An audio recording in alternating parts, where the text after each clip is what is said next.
when they get all this lawsuit stuff, they got one clear that Yeah, right. Yeah. When the fire department starts asking for Thank you. things. We're gonna ask for reduced budgets this year. See if other departments will tag along with that. That's what I've been trying to tell him. Don't make me straight. You know, we have a 5-hour meeting Tuesday because he wants to start talking about, you know, how much revenue he thinks he's gonna have coming in. Hey, Marcus, Yeah, you're still working on, cool mouse for me? Like that? The cool mask. oh. You still working on? Huh?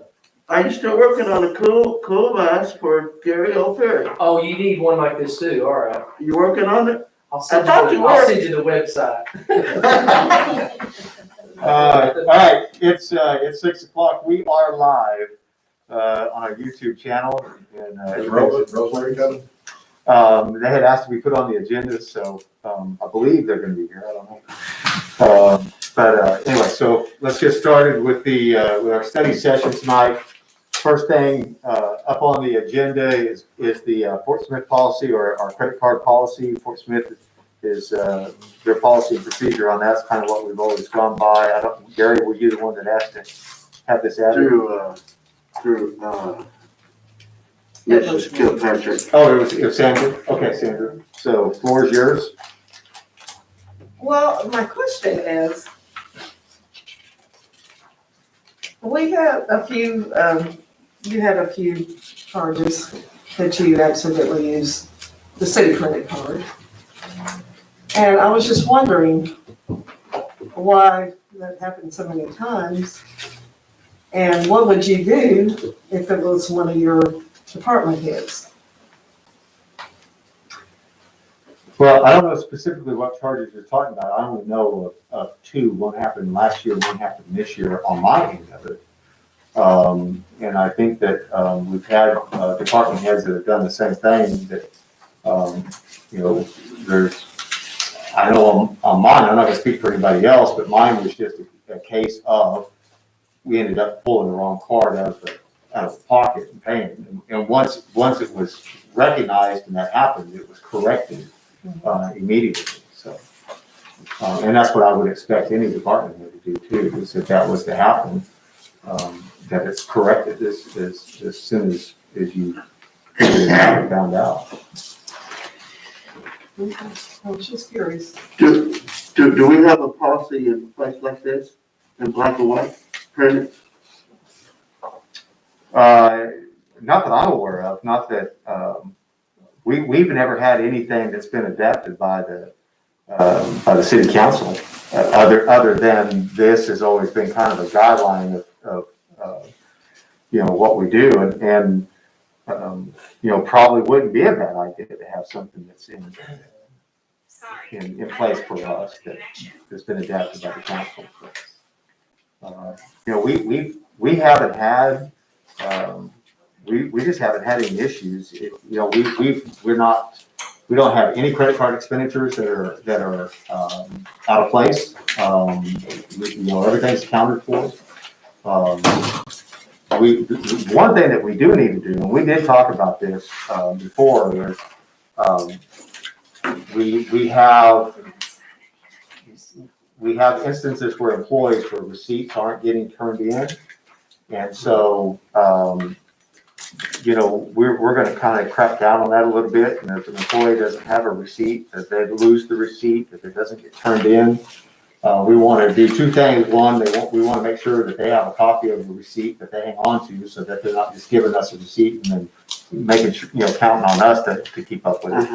And the second thing is if they don't turn in a receipt and they can't find their copy, then they need to be writing us a check for whatever that amount is.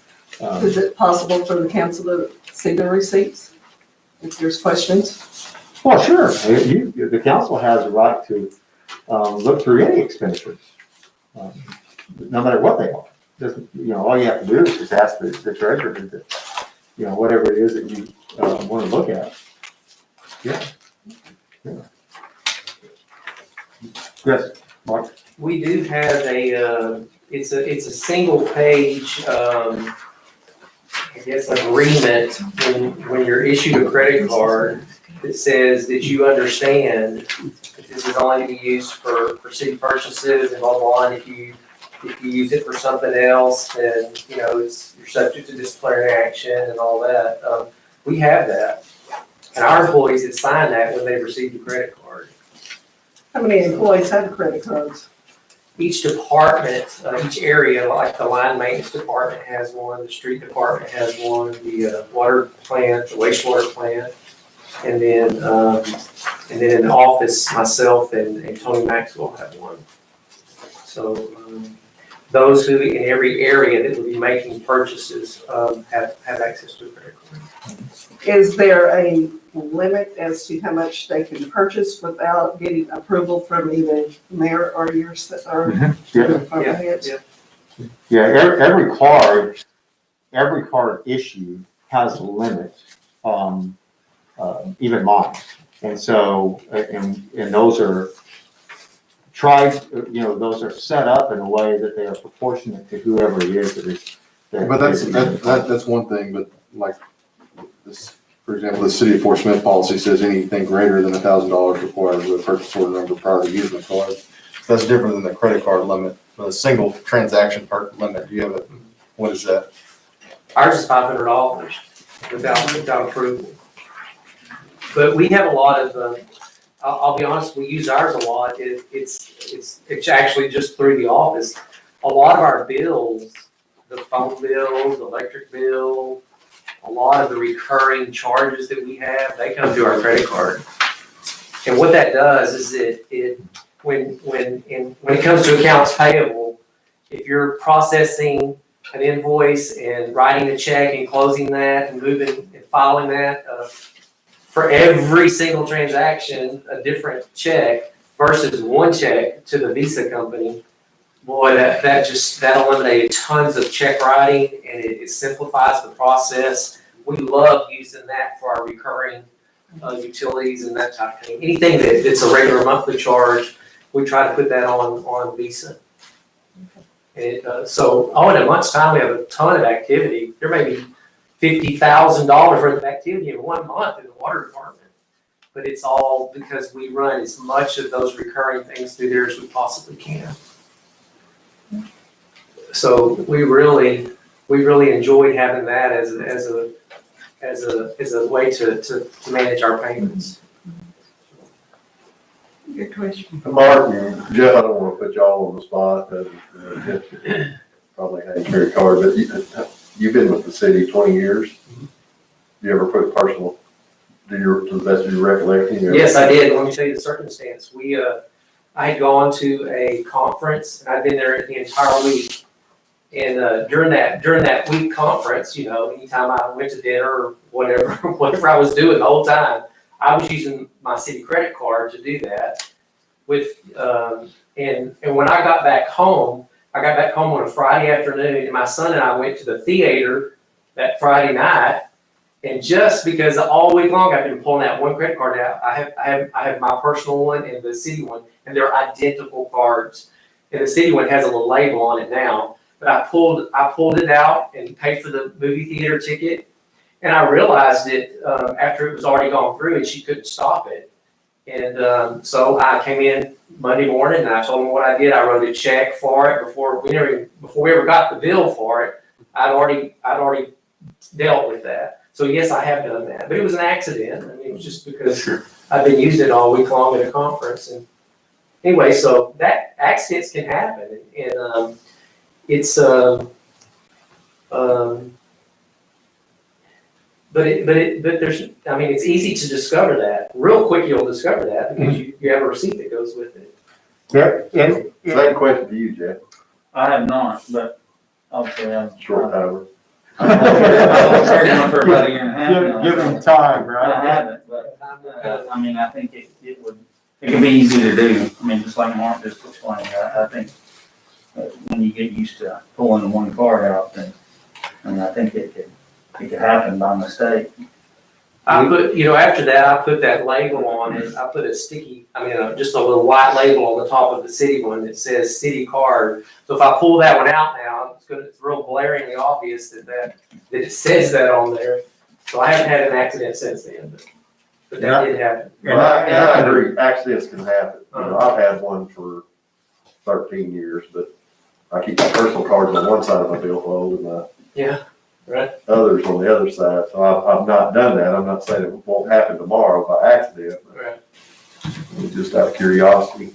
To go back to Sandra's original question, and I've kind of done now what Eddie's done. I put mine in a different part of my wallet, so I have to actually think about it now to pull it out. But the two occasions for me last year was I was the same thing with Mark. I was on a conference in Little Rock and had been using the card, was headed back and stopped and filled up and used the card. Just again, kind of out of habit for what I've been doing that week. That wasn't necessarily wrong, but the problem was that I get paid mileage, and so I shouldn't put the gas on the card. And so that was taken care of. And then the only other time that happened was when I was over at Jaeger's, and I was purchasing equipment over there that was personal equipment. We're standing there talking to somebody. Most of the time when we're over there purchasing equipment, it's for the city. And again, I just didn't pay any attention. I'm the one that caught it. I'm the one that brought it to our treasurer's attention. And I went back the next day, or maybe it was 2 days after that, had it reversed and had it taken care of, and then turned in all the receipts showing that.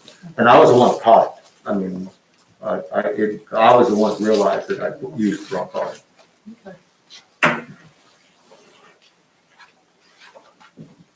Anything else? Okay. Discussion regarding drainage on south of Alma. I don't know who asked to have that on there. That was me. Okay. Okay, Mark. I realized that we had, 7 to 8 inches of rain. But what I wanted to know is, has that ever happened before? And are we having problems with our drainage system? And what can we do to prevent it from happening again if we are having problems with the drainage? Okay. And one other question. Okay. Get it all out. Okay. I heard on the news that the city is responsible for the care or the stay for the people that were evacuated, You mean the hotel motel? the motel. The housing authority is. Okay, well, that's what I thought. Yeah. It should be. Yeah. Yeah. But the news was reporting that the city was going to take care of it. Well, I guess because it's called the Alma Housing Authority, there may be some misconception. Some people think that is an arm of the city government. It's not, but some people understand it to be that way. And it really depended on what news outlet too, because some had the city doing it, some had somebody else doing it. And, but yeah. Well, have we changed something up on our drainage? Because we went through the flooding in the whole county here, in 2019, we didn't have that problem down there, and then all of a sudden. But no, we did. I mean, that's We didn't flooded multiple evacuate. times since I've been here, We've never evacuated down there before, have we? I think. Yeah. I don't know. Been a while. Well, I think there was a little bit, go ahead. I don't think we did in the flooding in 19, but I think that was a different type of flood, different area, there was, most of that was coming down from the river, and the river's backing up, and, Oh, you're talking about that flood. That's where it came Yeah. from. That was a rainfall. Anytime we have a hard rain in a short amount of time, we've had problems down there. Not to that extent. That's been the second time that I've been there, when we've had to evacuate people out of their apartments. The first time, I'm not aware of the fire department being there. I know that it was me and one of the street department guys with the backhoe, and it wasn't as many apartments. And this was, I'm just gonna say 15 years ago. So, I mean, it's been a while since we've had that severe flooding, I guess you could say. Well, if I could just give y'all a little history, the city has a floodplain development ordinance in place, and it's evolved over time. I think the original stuff that the city had just said that something had to be at or above the base flood elevation when it was constructed. And then at some point it became 1 foot above the base flood elevation during construction, and now it's at 2 foot above base flood elevation. So over the time, we've actually increased the requirements for the finished floor of a structure to be elevated above the potential flood. And I've got a map here to show you on. I think that might be helpful just to give you some idea of what's going on. This map kind of shows, I don't know if I have enough of these for everybody, but maybe I'll share one. Here. Here we can. Yeah, here's another map. For record. Okay. Anyway, somebody has one with my writing on it. This one. Okay. Yeah. You can see those apartments that the newer apartments that Garden Walk that ERC built back in 1998. I don't know if y'all can tell the difference in there. That's these apartments right here. Those are the ones, the new ones, and these are existing units here from the house. These are the original housing authority. This is ERC. The ERC is it's not part of the housing authority. It's actually just a private development. It's separate from the housing authority, and it's low income housing, but it's not part of this housing authority development. These are housing authority buildings here. This is ERC buildings. So what I would say about that is that you can see the cross sections here that show the base flood elevation at 418, 417, and as you're making this way, it may be 416, 415, 414. This, when you get all the way down here, it's like at 411. That's the elevation above sea level that you're expected during a flood event, that the water will rise to that point. So you can see that these apartments and those units at the back of the housing authority are going to be underwater during a flood event. And now this is considered the 1% flood event. And so every time it rains, there's a 1% chance water will get to that point. That's what that means. And this rain event that we had recently was unique in not so much the volume of the rain, it was what had happened prior to that. And it had rained, we had that slow soaking rain for days and days and days, and the ground was 100% saturated. There was no more water going into the ground. And then we got 6 inches of rain in that one day. So that's what hurt us. It wasn't anything, it was not a failure. I'm sorry? I thought we got up to 8 inches that day. Well, I only thought we got 6. On John's, I think it said 6. I had over the 3-day period, I had like 8.5. Over 3 days, right. But in that one day when this all occurred, when everything rose so quickly, in that day, I showed you 6 inches on John's weather station. So we'd had, I stalked his weather station. we had 1.5 inches and like 1 9/10 inches the 2 days prior. Right. And the problem with that rain was that it was coming down very slowly, and it was not going off. It was completely soaking into the ground. So we had the saturated soils, and then that rain came in, and there was nowhere for it to go except downstream. So what I was going to show you here is just show you all this little thing here. That's the creek. That's the main drainage out of our city coming right through here. See that? And it's a creek. It's not our drainage. It's just where we send our drainage to that creek. Y'all see that? This little oxbow thing is the actual creek. See that back here, guys? That is the creek. So it runs right behind these apartments. So these elevations that are listed on this map are based on a study that whoever it was at the time did to determine where the flood extents would be along that creek. And so all that said, I'll just tell you that these units that are in the housing authority are built below base flood elevation. These right here are below base flood elevation, these units. The ones that are in the ERC apartments are at base flood elevation. So the base flood elevation at that area is about 415 in this area right here. And those units are built at, the finished floor of those buildings are at 415.25. So in the event where you have one of those kind of events where you're gonna reach the extent of the floodplain, you're gonna get right up to those buildings in that ERC. But these other buildings are gonna go underwater. And that has happened multiple times since I've been here. Those housing authority units have been underwater. They've had to move them out multiple times since I've lived here. It's a recurring problem. And it would be a real problem for Alma if they were in the National Flood Insurance Program, because those are managed by communities. So the city of Alma has a group of people that are in the National Flood Insurance Program. The housing authority is not a member of that. They don't purchase flood insurance. If they had to buy flood insurance for these units right here, Shauna can attest to this, with them being, they're literally, I think those are about 4 feet below base flood elevation. The insurance would be so high on those that nobody could afford it. So the housing authority doesn't carry flood insurance on those buildings.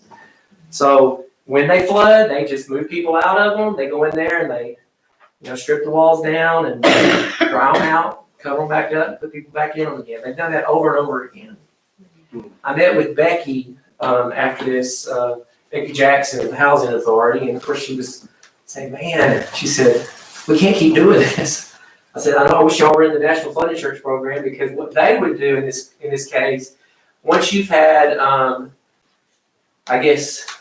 substantial loss, they call it, which that would be considered substantial loss on those buildings if they were to, especially if it's a repetitive loss like that. If they do it once, they may fix it twice, but they ain't gonna do it a third time. What they'll do at that time is go buy your buildings and they'll tear them down, because they shouldn't be there to begin with. They should not have been built in that floodplain below base flood elevation. Now, I can't account for the sins of the past. I have no idea when those buildings were built, why they were allowed to be built there. I have no idea. Now, in 1998, that precedes me as well, but these buildings were built there, and they were built just above base flood elevation. And I guess at the time, that's what the ordinance allowed. But so if you ask the question, is there a problem with our drainage system? No. There's a problem with those buildings being built there. That's the problem. That should not have been allowed. Was that a failure of the city? Potentially, yes. They shouldn't have been allowed to be built there. Well, what the rule says, and then apparently at the time the rule was at or above base flood elevation when these were built, that only talks about the building.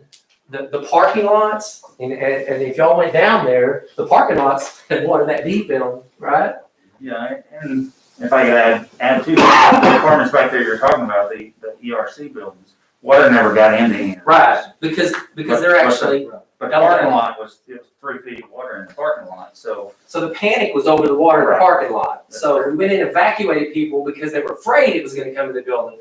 I never expected to go in those buildings because I knew they were actually at or above base flood elevation. So there would be no expectation water went in the building. But if you're standing there looking out the window and you see that water rising, you're gonna panic and say, come get me. And I think the main thing with a lot of them, they were elderly, and the thought was if they had an emergency, no one could get to them unless we did what we were doing there. And so that's they true. decided to go ahead and leave. And some stayed, Mhm.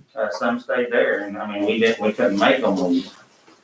So that was kind of their choice. But those other units, the housing authority units, not the RC units, but those people all had to move. She's got them in hotels, and she's gonna have to keep them there until they get those units dried out and put back together, and then she'll bring them back. So yeah, that's bad. Now, if she can find another place, another apartment to put them in, she'll do that. But in the meantime, she's having to house them and feed them because they don't have a kitchen.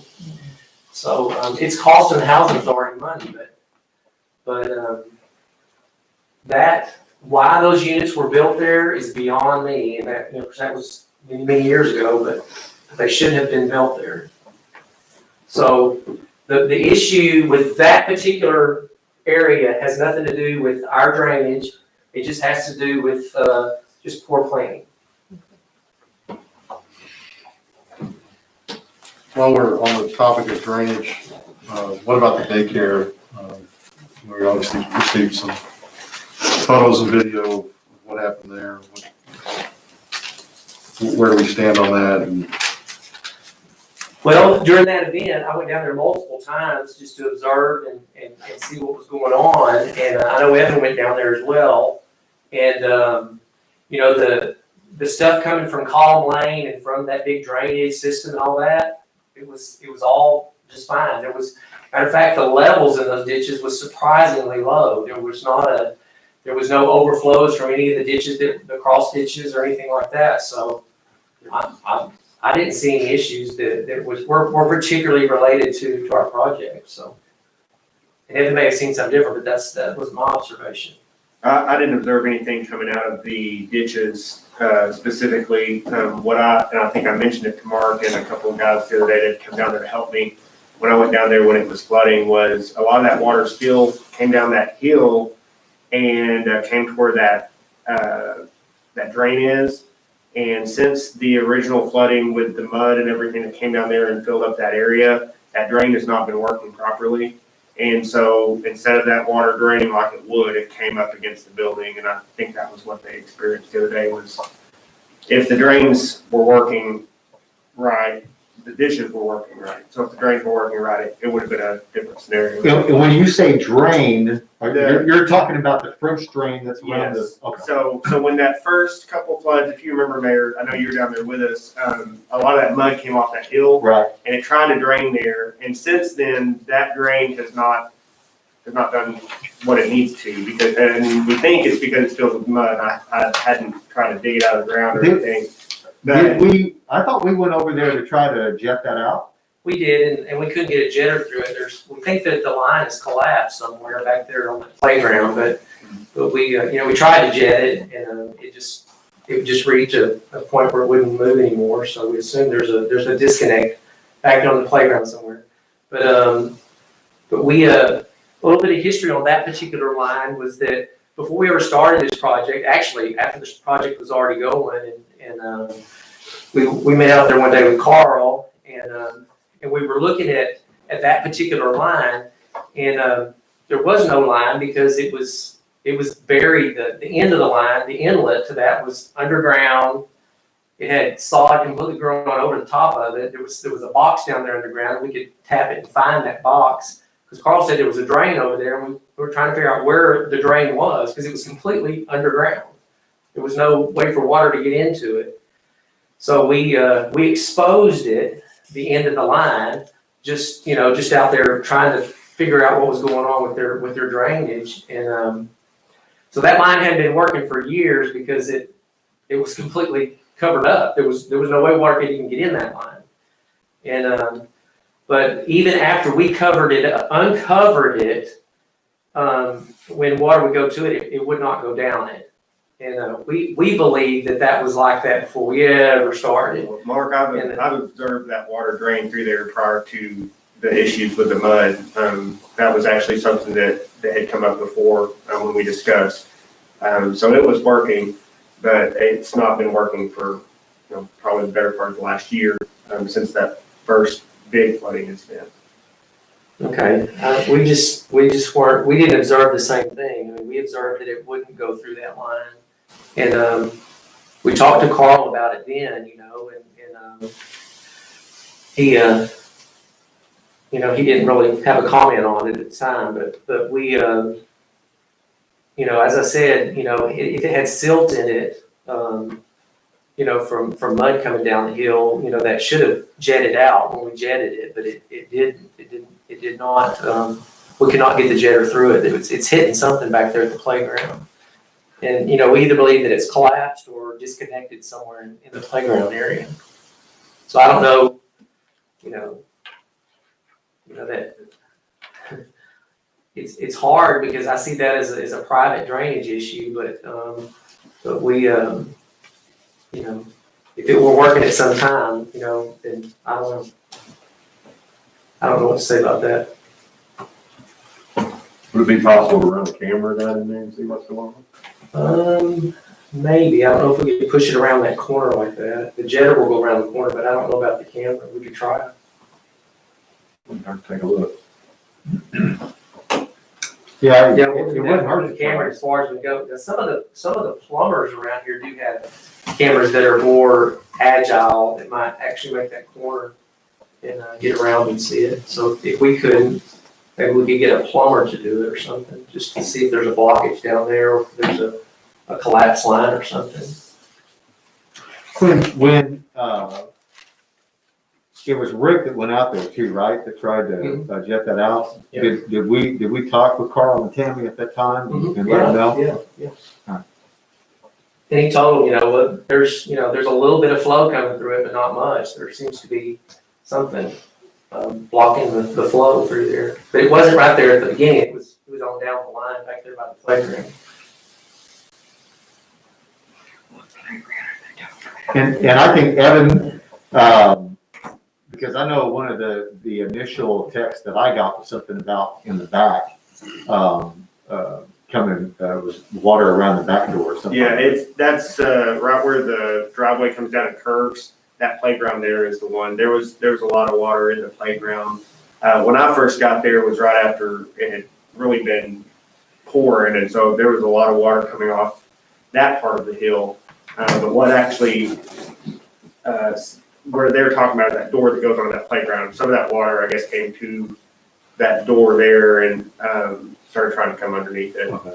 So it was, again, it was kind of hard to see exactly where it was all coming from, but I think the ditches themselves were doing what they're supposed to. There was just a lot of water coming off that hill. Right. Not draining down the drainage. Yeah, and I was down there just, right at the tail end of one of those really heavy downpours. Right. And I was the same way, even over there between the daycare and the storage buildings, that area over there was no water running there. It was, you could tell it was saturated, but there wasn't anything running. Right, I think- And all the ditches were performing. I think once it's saturated, I think the water stopped going down to the ground like it should have too. So any of that water that came after that ground was already saturated with standing, Right, and it didn't have anywhere to go except for, in that door. right.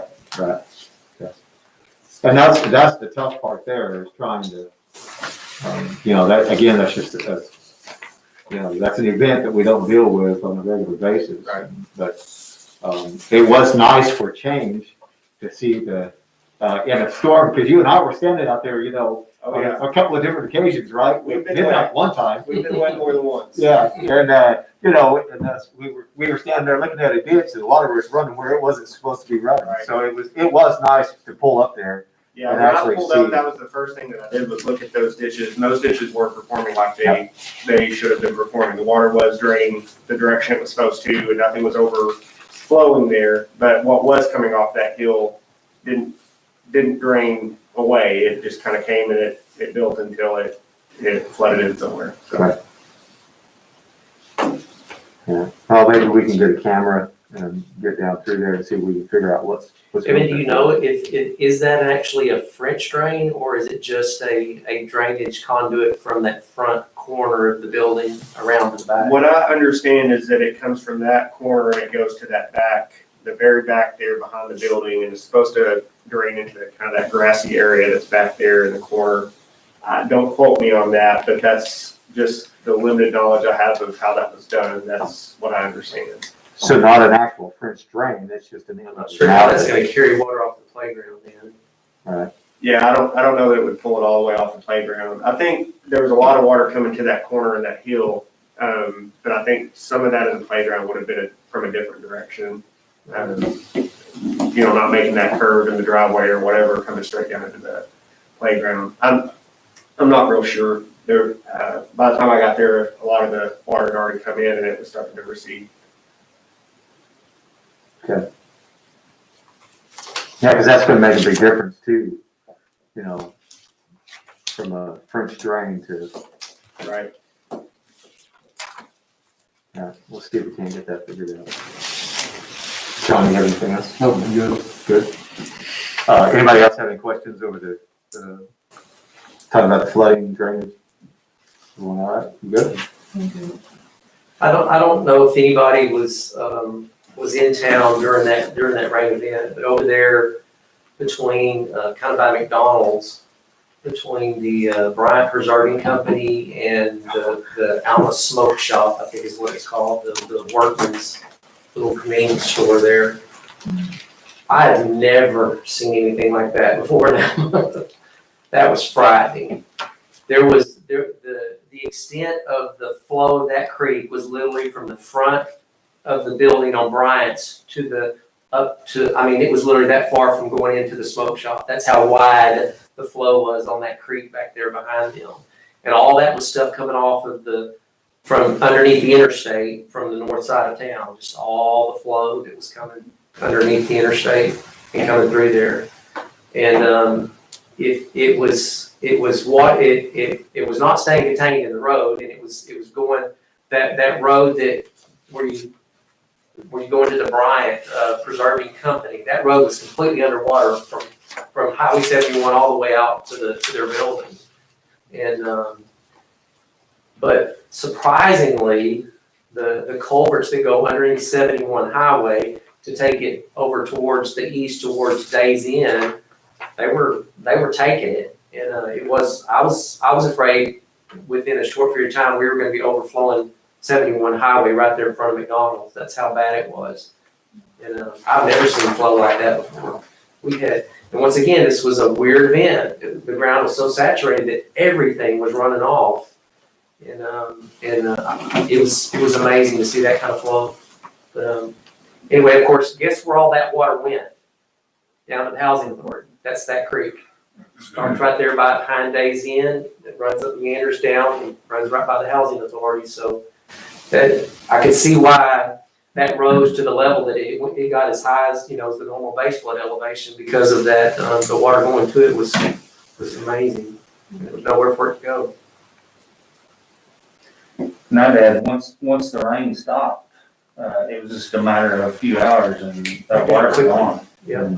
I mean, by 10 o'clock that night, there was no water down there at the apartments.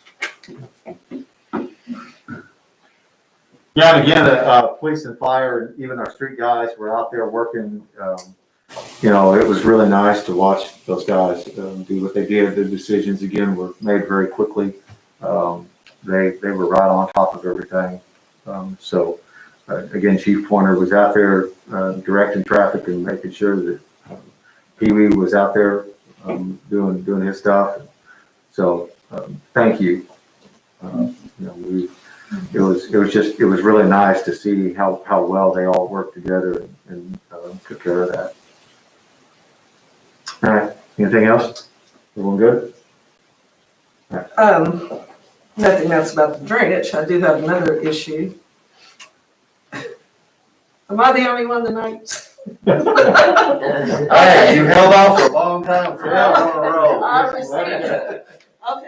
received a phone call today from Miss Bullard concerning the houses over on Honeysuckle, the street Honeysuckle. Yep.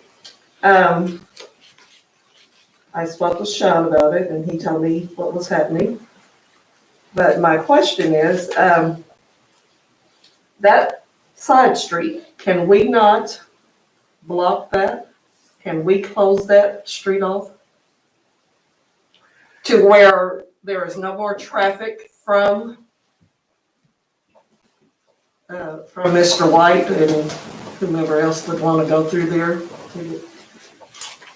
Well, I think, the answer to that would be, technically, we could, if it's a city street, we could do whatever we saw fit there.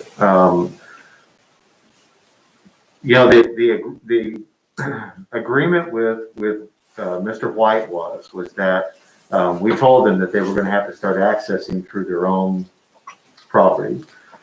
And on our end of this, there should have been maybe a little more foresight on, because we really don't have anything built into subdivision or even commercial development regulations for construction entrances. And so we should have thought this through a little bit more than what we did before it was ever permitted.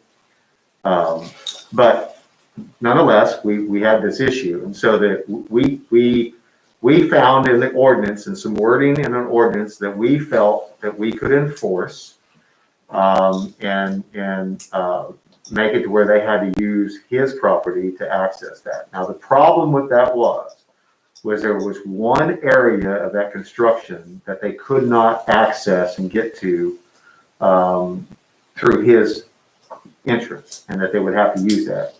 And so the agreement with them was that, and which is what I think Sean probably shared with you today, is that that they would quit using honeysuckle. They would use his entrance, and then when they got to that point to where they were going to have to use honeysuckle, they would do it in one day. They would get everything done and taken care of. And then from this moment on, and they were going to notify us, and then Sean was supposed to notify everybody else, and Sean didn't. He let it get away from him. And so it took the rest of us by surprise. But now from this day on, there shouldn't be any traffic. And the gate that they complained about during the last city council meeting and was brought up again today, it's not a gate that's going to see traffic coming in and out. It's only permitted for emergency purposes. That's it. And so moving forward, there won't be any construction traffic for them anyway, going up and down Honeysuckle. Mayor, if I could jump in there, I think there's actually 2 days that was agreed upon. And today was the first one, so I think they're still being maybe one more with only concrete trucks though. Okay. There's a problem with the concrete trucks getting to where they need to get to through the front entrance, but the dump trucks and all that, they're done. They shouldn't be on the city street. And we will cite them if we can. If an officer sees them, we will Yes. cite them. Yes. Yes. And we'll be down there watching if we think there's an issue or a problem, we'll have somebody down there.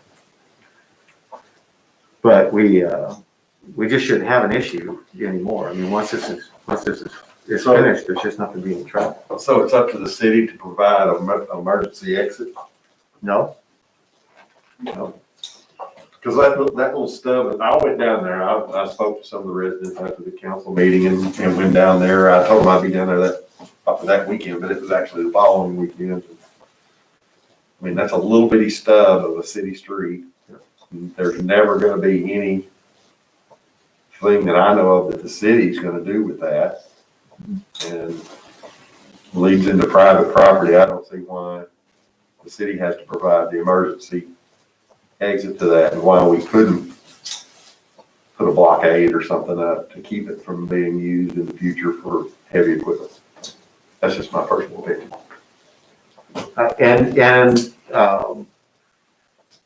That's discussed and has been discussed on a couple of different occasions, and I'll let Mark kind of jump in on this. I think part of that train of thought is that that's not the only place that we have a little stub there. And if you go and start sealing one off and sealing two off, and then you're looking at, where does it go and where does it stop? And this also goes back into what I was saying before. And that's why this all needs to be addressed in our regulations. When we go to permitting projects, to make sure that we have something in place where this particular project, talking about that housing addition, it was supposed to have more phases, and this isn't the only project in town that started and never was completed. But we don't have anything in place that protects us, so that if somebody doesn't continue with phase 2, phase 3, phase 4, that we can go back in and do exactly that and say, okay, well, we're not going to just leave this little short inlet out there or outlet, whatever. We're going to go out there and we're going to finish it off and make the developers, whether it's through a bond or whatever, have them, it's their expense. But we don't have any of that stuff in place right now. So that's what we're working on and have to work on. And Mark, I said I was going to let you, because these are the discussions that we've had several times. Well, I think you're right. This needs to be addressed in the development ordinances, and whether it be commercial development, residential development, whatever development it is, there needs to be a written set of guidelines for that developer to follow that includes, a way to construct this without causing harm to those around them and without creating havoc in the neighborhood for sure.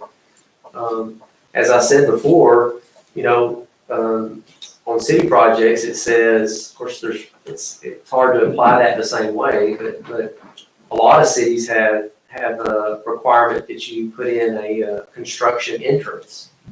And as I told y'all before, when Schoolhouse Prairie was having that addition to the end of those two cul-de-sacs that the rainwaters were doing, they had to put in a construction entrance from 64 Highway into the property to bring their stuff through that way. Well, that's all that was required, and they put the road in, not a very good one, and it was during rain, it got pretty swampy where it wasn't very useful. So what they would do is they would just, at that time, when nobody's watching, they would go through the neighborhood, bring stuff in through the neighborhood. And of course, they go out there and tell them to stop, don't do it anymore.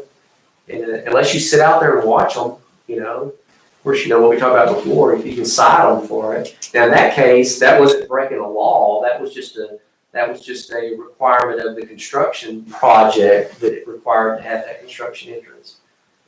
Putting teeth into it would be the thing, is that if somebody's caught doing that, there ought to be consequences for it. But all that comes under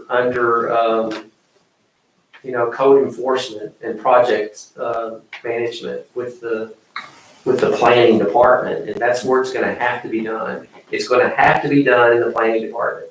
It needs to be addressed up front as part of presentation, and then it needs to be policed, and then there needs to be some teeth where the police department can write tickets for it if they don't follow it. That's the only solution. And I think that there are examples of that in other communities that we could follow and try that here in Alma. I'm not saying that it would work exactly the same way, but we don't have to reinvent the wheel here. This has been dealt with in other communities, and I think that we just need to administer the power. That's the only thing that's going to stop it, though. But you have to have authority to do it, and once again, that was the problem with this other situation, is that there was no perceived authority there. And as it turns out, the idea of using the truck route as a tool, a leverage tool, is what came out of that. And that should have been thought of in the beginning. It wasn't, because we were looking more along the lines of development rules and regulations, not truck routes. And but that's not using that truck route ordinance is not the right way to manage this. There has to be something on the permitting side of permitting the development that requires them to mitigate any possible problems for a neighborhood before they ever start. That needs to be part of the initial planning. But we have to have something in writing that requires that, or we don't have authority. Once again, we have to have authority to impose anything on anyone. And you, as the governing body of this community, the legislative body, can give us that authority, but we have to present something to you, and that's the part we're working on, trying to come up with the right language and how it's going to be managed within the planning department. Unfortunately, Buddy's gone now, and Cody's coming on board. He might actually bring something to the table that's useful, in trying to lay that out for us. And maybe he'll have some experience with that maybe will help us. And he certainly can do the research to find out, what's worked in some communities and maybe find out what didn't work for them. But, I'm not, please don't think I'm passing the buck here. This is not a street department issue. This is a development issue. And this has to be managed in the planning department, in the permitting process. City codes. Yes. Yeah. Yes.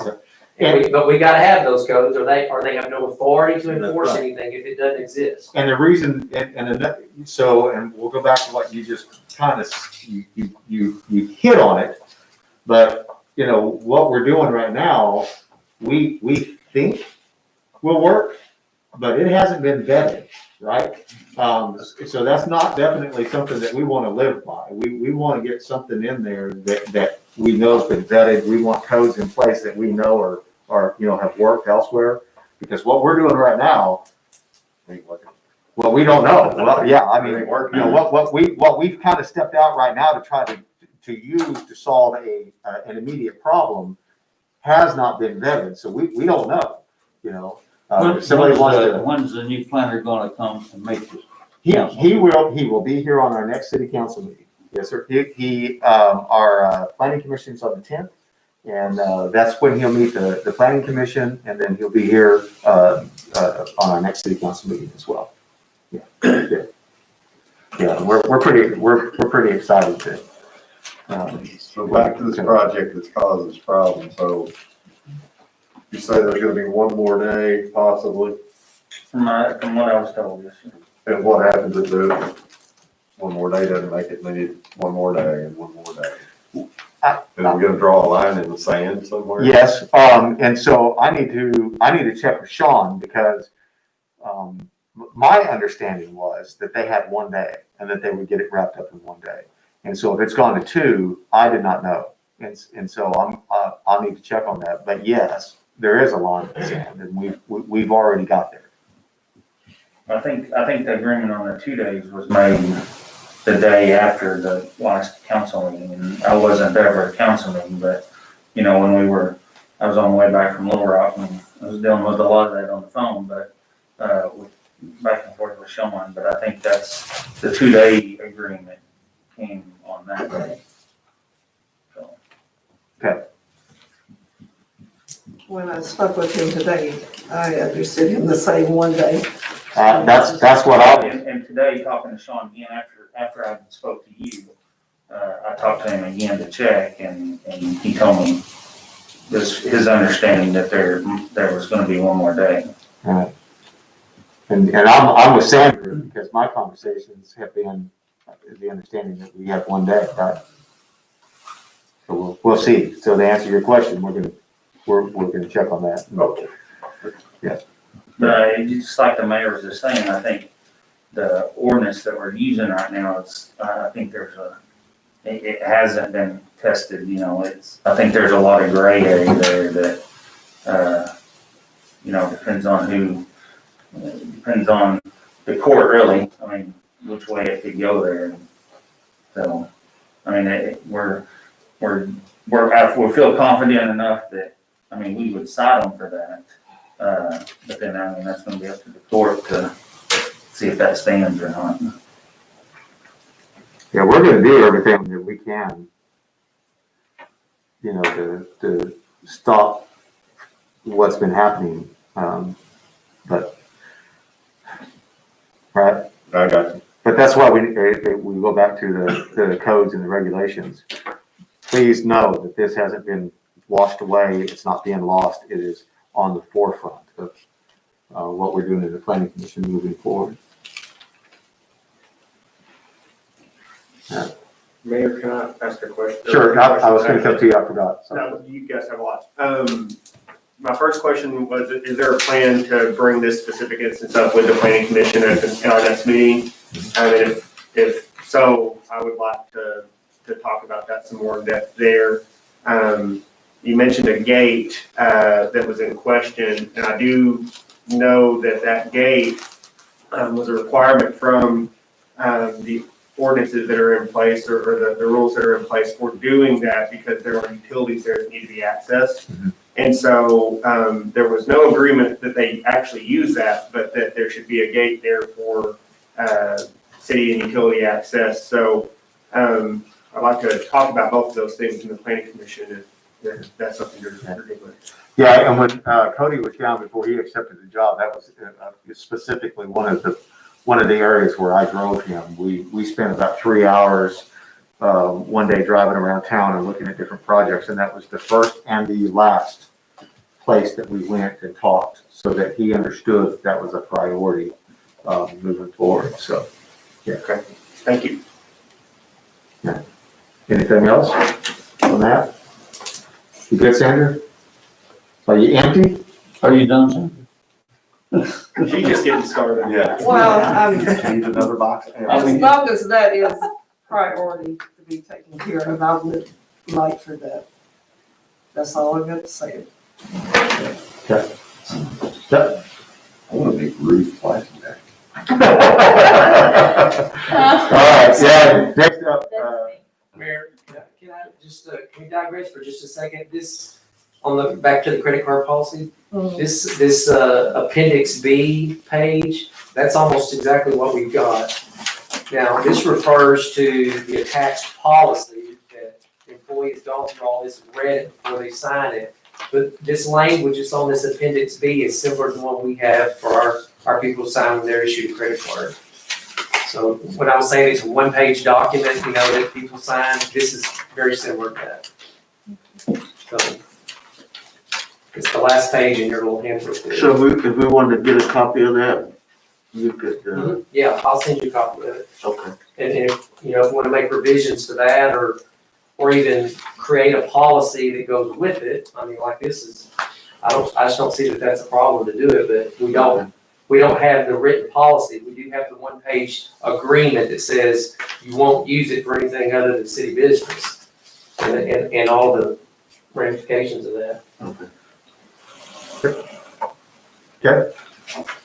All right, so let's go to Rosemary and Mardell.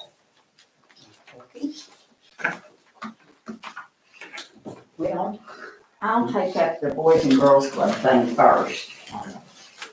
And, okay.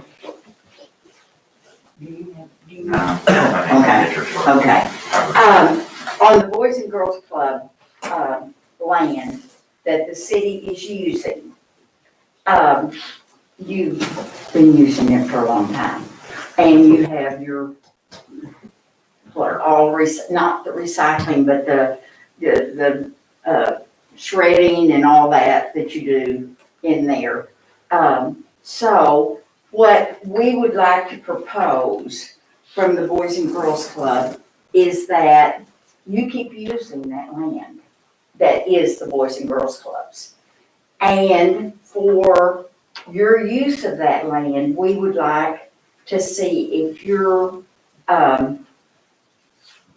maintenance or whatever could take care of the fields and everything around the club.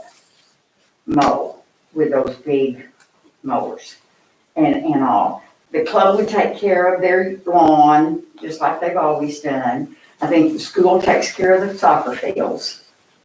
It's the other part. One thing that I would like to point out is coming across that bridge, all these signs that you put up and everything have said, you know, this way's the path, this way's the school, this way, you know. Well, they bring them over that bridge.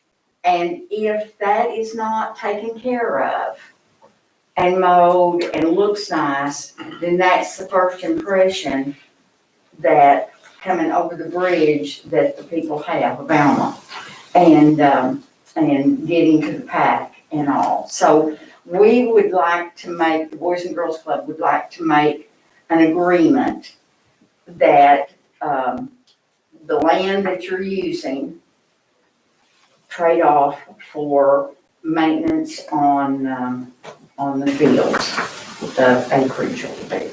And I can get a picture of exactly what needs to be taken care of and all.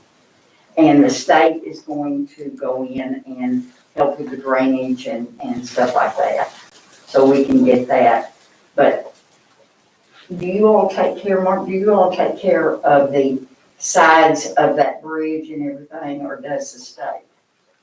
Well, the state is supposed to, we have been doing the side of the bridge because the incline is so steep, it can't be done by the adjacent property owner. Okay, well, it just makes it look a lot nicer and everything. And I was noticing coming in from Texas Sunday and then driving on up here, so many of the, cities along the interstate, they're so pretty. Some of them are gorgeous, and then others are not kept up or anything. And that, would really make a good impression of, doing that. And then the parks on the other side. So that's one thing I wanted to bring about the Boys and Girls Club. Now, yeah. Because she's visual, we got to pass out some items here. I think I have enough copies. Well, he was gonna do a PowerPoint and he had it all worked up, and then he realized that you didn't have a projector in this room. Yeah, that's gonna be the challenge at Evan Project. No. Whiteboards and PowerPoint, so. All right, so, Amarillo, do you want to come up? Ready to go? Can I just stay here? Yeah. Yeah, that works. All right, so quick little agenda, just what we're gonna cover is, I think everyone understands and what we know, such as the Tony Mardell Cristell Community Park in the location where it's at, as well as the quote unquote, the Alma Dog Park, right? So there's a picture on page number 3 that may look like this. Yes. That kind of has a couple of things pointed out. So first thing that we're going to talk about is this is the landed question. So we have the dog park, and then we have the actual Tony Mardell Cristell Park. Okay, so you want to lead off on that? Okay, with the dog park, we started that 501c3 for Friends of the Alma Park System. And money has been put into it for the last 3 years. And we've spent money on it. It doesn't look like we have, but now one thing we've done is we cleared out those trees and everything. So if you try to hide behind there, you can't anymore, So I don't know whether Gary did that when he was courting or not, but anyway. So we cleared all that out, and but I would like to, I turned it over to you guys because I was told that the state would give us dirt. And I knew that we needed dirt and fill and everything in there. Well, then I was told after I turned it over that we didn't want the dirt that the state gave because it had too much debris and stuff like this in it. So if I can, because it's a public, it's in the city's name, people cannot dump stuff there. So if I can get it back in my name, then I can put a sign out there to see, and go to people and say, okay, if you've got concrete, this type of thing, any soil, let's dump it in the middle and see if we can get that thing to drain the way we need to, because it's got, dogs would love it because it's got a pond out there, but as an owner, I wouldn't want my dog in that pond. It was So- proven with the last rainfall too, so there's Yeah. good rain. Yeah, and they put that drain in there, closes come down, showed us the low spots and all this kind of stuff. And we just can't get it to work right. And I have just sort of dug my heels in and said, I'm not spending any more money. Because I've already spent about $15,000 on it. Just clearing it out and pushing around ground and everything. So I would like to have it, if at all possible, to have it to where I can get stuff dumped on it. Like concrete, bricks, all this, so we can build it up and then use the dirt that we can make it high in the center and let it drain. So that's about the dog park. On that piece of property right there that you're talking about, and I'll double check this with Sean, but but Sean was gonna be putting something together for our next city council meeting, to make that happen. Okay, okay. So Good we, deal. yeah, because you had brought that up before, and Yes, Sean and I I did. talked, And I so. had talked to Sean and I talked to. And that, yeah, I was gonna say, that's what he had said. He said that he had Yeah. talked with you also, so my understanding is next city council meeting, Okay. that'll be on the agenda and he'll have something put together for the Okay. council. That sounds So how's great, he gonna do it, and, ordinance or contract or? No, my understanding is that he was gonna go back through to, he was gonna research it and come up with something where we could actually deed the property back, to Rosemary. so we can get Yeah. that done. And if you all know of things that, you know, that are, they're not wood or anything like this, but if they could do dirt and, concrete and bricks and stuff like this, that we could build that up with, then, I was going after the dirt over there on the Boys and Girls Club property, but was told, and since he has a gun, I decided I better not mess with him. Whoever That has I the gun was is boss. told that the police, that was the police's dirt, so I couldn't go after it. It's on their property. That was the intent for it. Yeah, Just put there. but see, it's on Boys and Girls Club property, and I got a little pull there. So anyway, okay, now back to Mardell's and, Okay, so that covered the light green, that's on the map. If you'll flip that page over, and I apologize, you'll probably have to lay it on the surface, on the desk, or, you know, put something white behind it so the colors don't bleed through. But in essence, this was one of two particular options when, when McClellan came across and was looking at the actual park, right, for the development of the Tony and Mardell Christelle Park. So that's the original intent, or this was option two. Option one had a little bit bigger track. I didn't include that in there because guess what? There's been some development taking care of it. Why go with option one when it doesn't really match it, right? Option two. So if you'll go to the next page, there's a couple of nice little aerial pictures of it. So it looks something like that, okay? What that looks like is that is looking at it from roughly Marshall Woolley Drive looking east, so towards the primary school, et cetera, like that. And then East Cherry Street, aka 64B, is over on the left-hand side of the picture. So that is the current rendition as far as the money that has been spent so far via, I guess, the grant in of itself. That was, that y'all applied for. yes. Yeah, okay. So this is what is shown for the money. So we have a nice little sidewalk, that goes through it. We have a nice little trail. I've seen people take their dogs out, running bikes, et cetera, like that. It's actually kind of nice, right? He was walking on. Yeah, so I'm gonna walk out this afternoon. All right, if you'll go over to the next page, flip it over. You're gonna see the same view. Basically, we turn the camera 180 degrees, so that is looking towards the west, okay?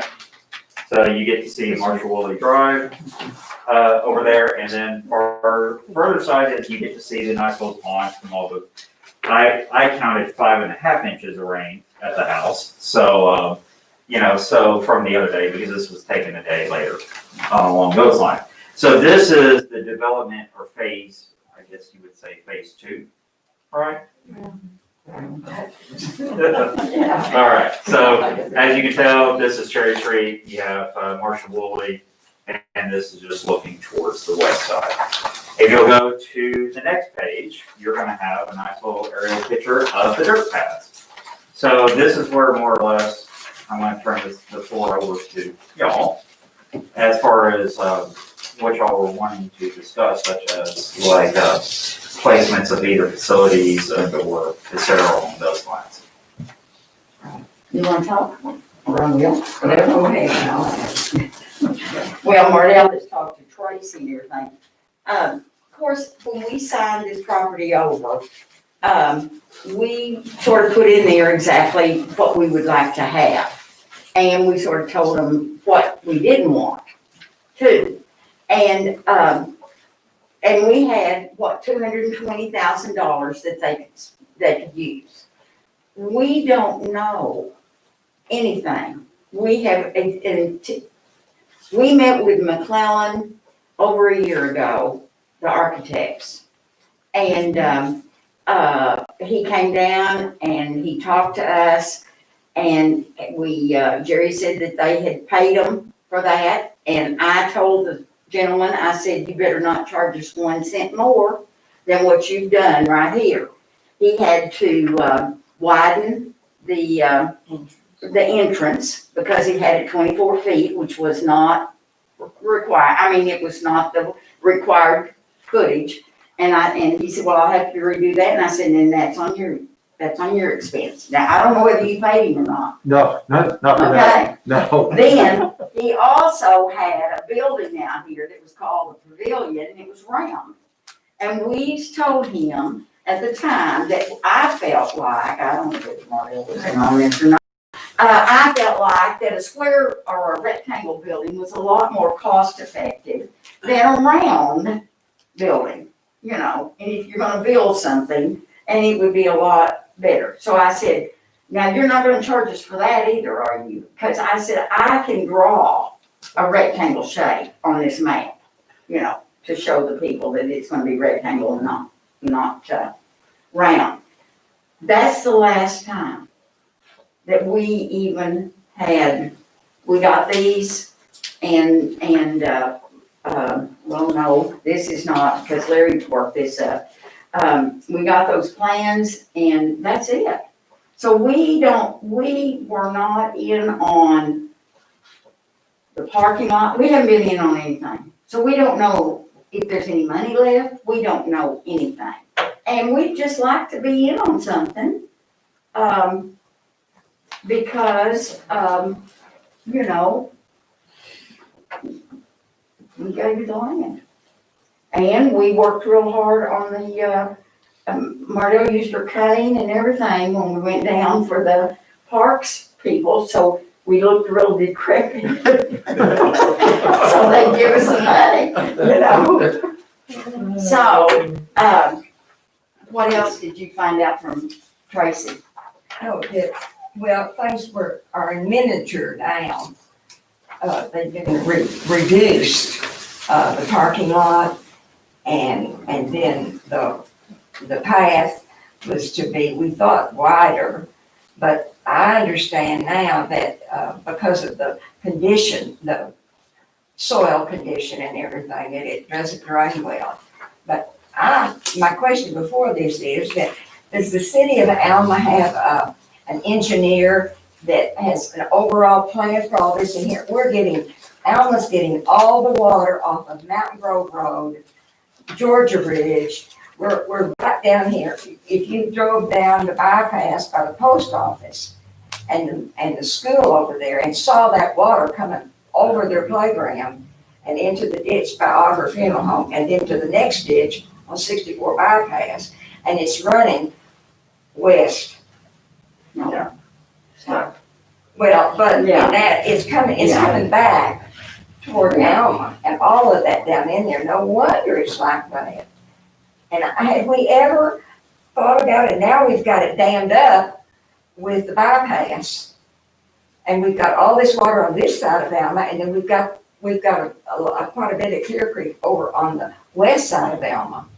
You know, we're kind of right here in the middle, and when they start doing work out there on I-49, you know, what kind of mess are we gonna have? Do we know kind of what we can do with all of this in here?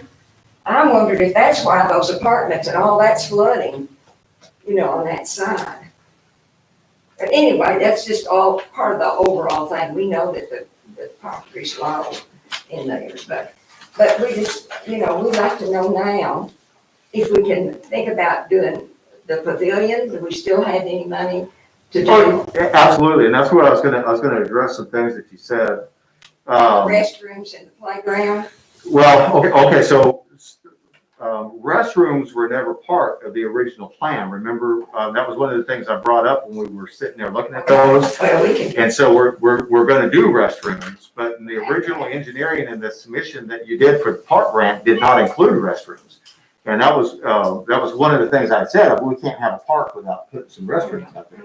And so when we were out there with the engineers and the construction company, and Mark was out there with me, we were talking about where we could put the restrooms, and some of that's changed a little bit. But the sewer goes right down through that property. The water line does too. Right, and that's why, that's kind of one of the reasons why we originally, when we were all talking about where we might put the restrooms, that's kind of changed in the location. And we'll talk about, once we're standing out there, I can show you what we're talking about on that. Because it'll be over here to the side of where the parking lot is right now. If you were looking at this picture, we're talking about putting it out here. And the reason that there's two reasons why we're doing that.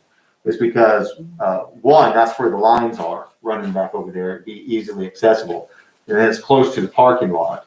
And then, as I have talked to some others that have developed parks, one of the things they've all said, those that had restrooms that were built around pavilions and playground equipment, they wish they had set them a little further away for several different reasons.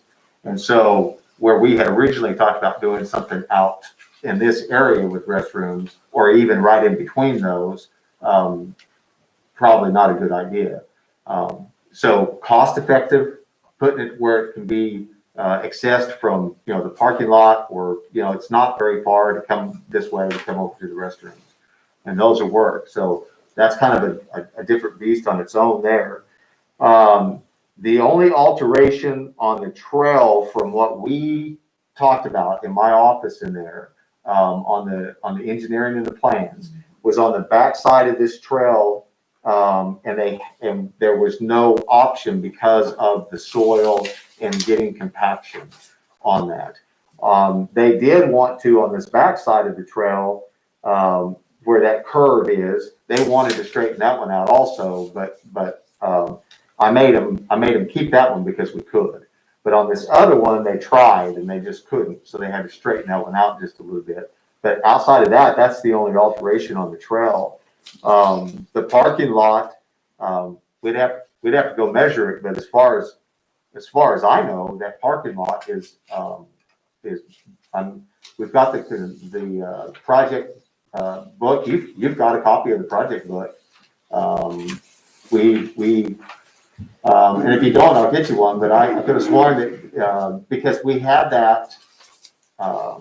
Well, anyway, we'll make sure that you get one. But Jerry, I think that what Mardell was concerned about and everything, and is that we haven't been told anything. We were not. They brought this thing down. That's when we talked to the guy about making the rectangle building instead of the round one, right. And that's the last that we have been included. I thought the parking lot, you're going to do handicap in solid and the rest in gravel. That is correct. And we came back and I had a conversation with Ed and I'm not going to say that you were, but I thought you were a part of that conversation. But and I know Tracy was. But the problem with that is our own city codes say we can't do that. We can't have a gravel public parking lot. And if we're going to be enforcing those codes, we have to be the leader in that. So we weren't going to go out there and build a gravel parking lot for the park. And I said then that the city would pick up that extra expense, that wasn't coming out of that original stuff that we had talked about on there.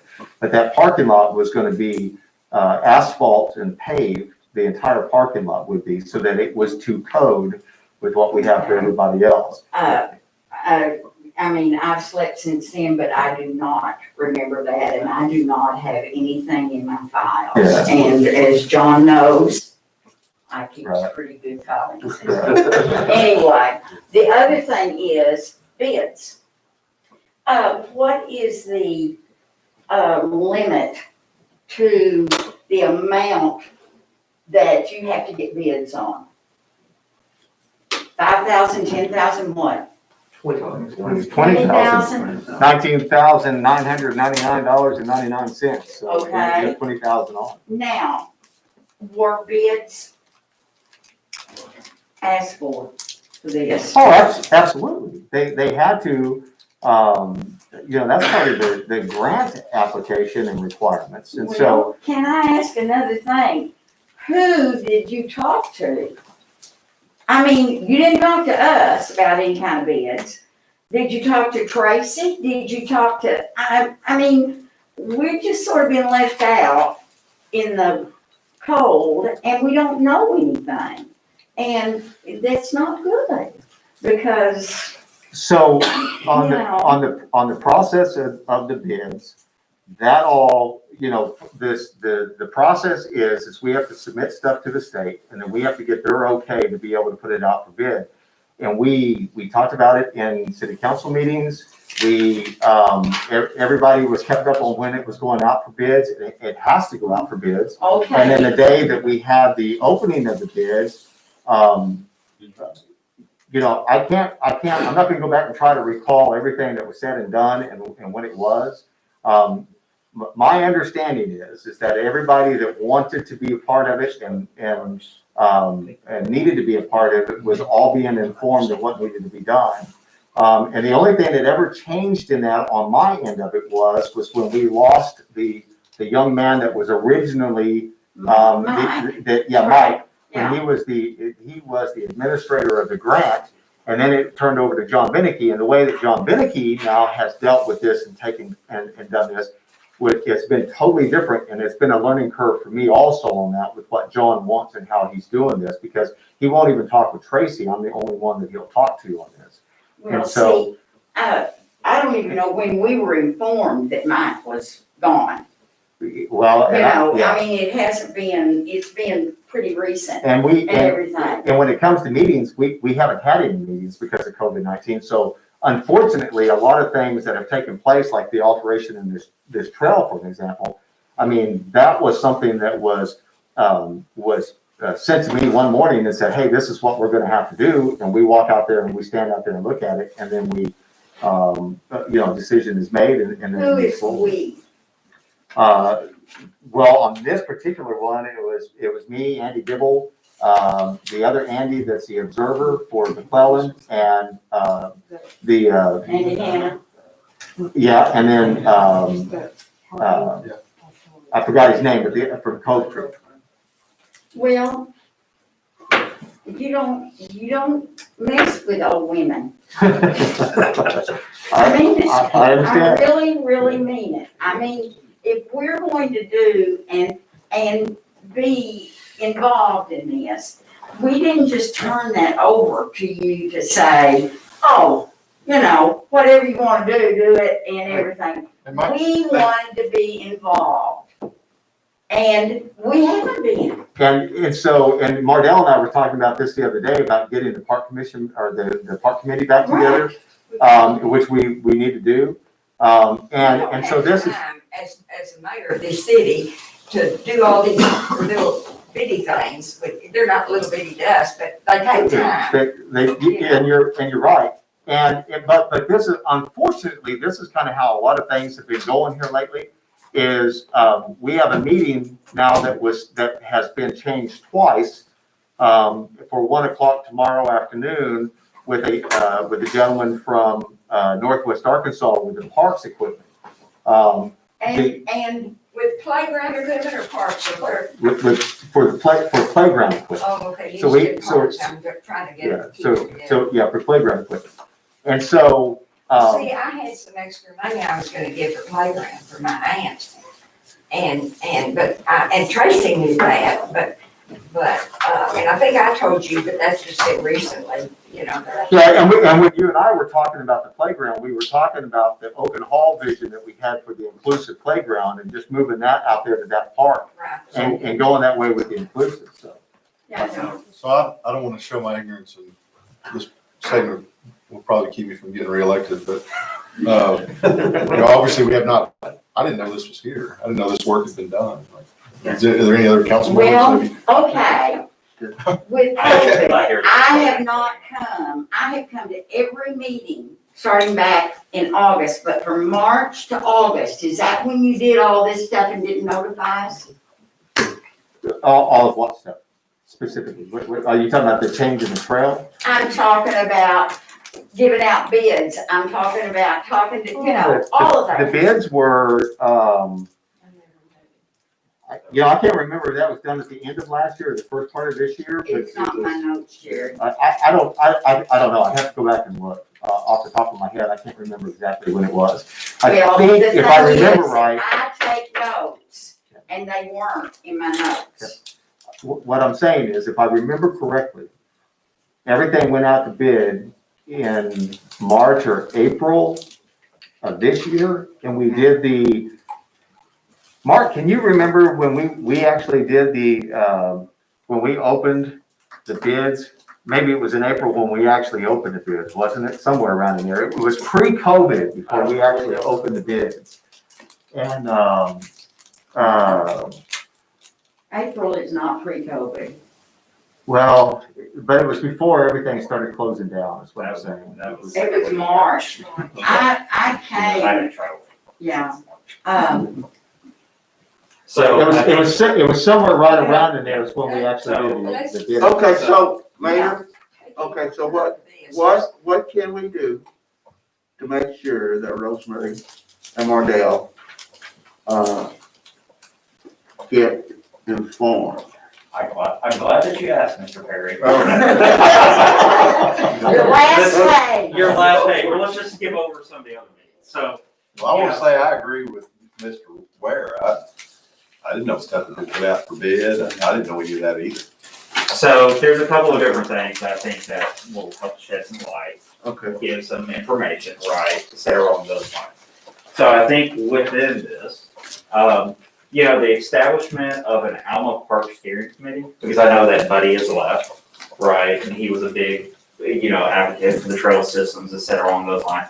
There needs to have that vision, there needs to have those little pieces in there, right? We had one of the previous mayors, is very effective. Yeah, so, Jim Warnock was the chair of the so-called Parks Committee. John was on it. I was on it. And so, and so I've talked to him just recently, and because he's retired from the school now, he was the intermediate school principal, and asked him if he'd still be interested in doing that. And he said, oh, yeah, but said, and we got his list of names of people that have been serving. And he said, let's get some more, and said, I don't have to be chairman, I've been for 2 years, but I would do it. But let's get us all together with the mayor when he says, and see what we can do, reactivate that. It would have to probably be, responsibility of the park, that committee, all the parks in Alma, I guess, that's.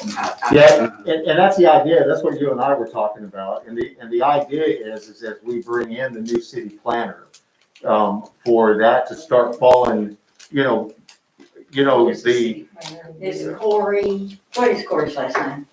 Cody Schindler, Schindler? yeah. Oh, okay. Yeah. And so the whole idea about a city planner and urban development and community development and all that is to be able to take all of your projects and be able to tie them together into a big picture. But do we need to go ahead and reactivate or try to get those people to serve on the parks? Absolutely, yeah. And then get some new ones? And that was kind of, that was the vision all along. Again, I'm gonna get back into, and I don't wanna blame everything on COVID-19, but, there's a lot of committees that we were in the middle of setting up and getting the ball rolling again on that just came to an end because of COVID-19.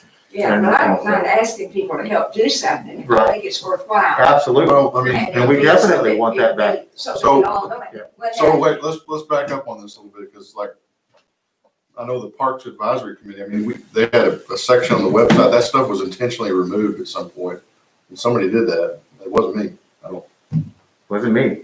so I mean, Was intentionally what? Removed. we had a Parks Advisory Committee under the previous mayor, and then after you were elected, we didn't have one, and it's gone from the website. What happened to it? Yeah, I don't know. I don't know the answer to that question either. Who's in charge of the city website? John, I guess ultimately me. We had, It just disappeared.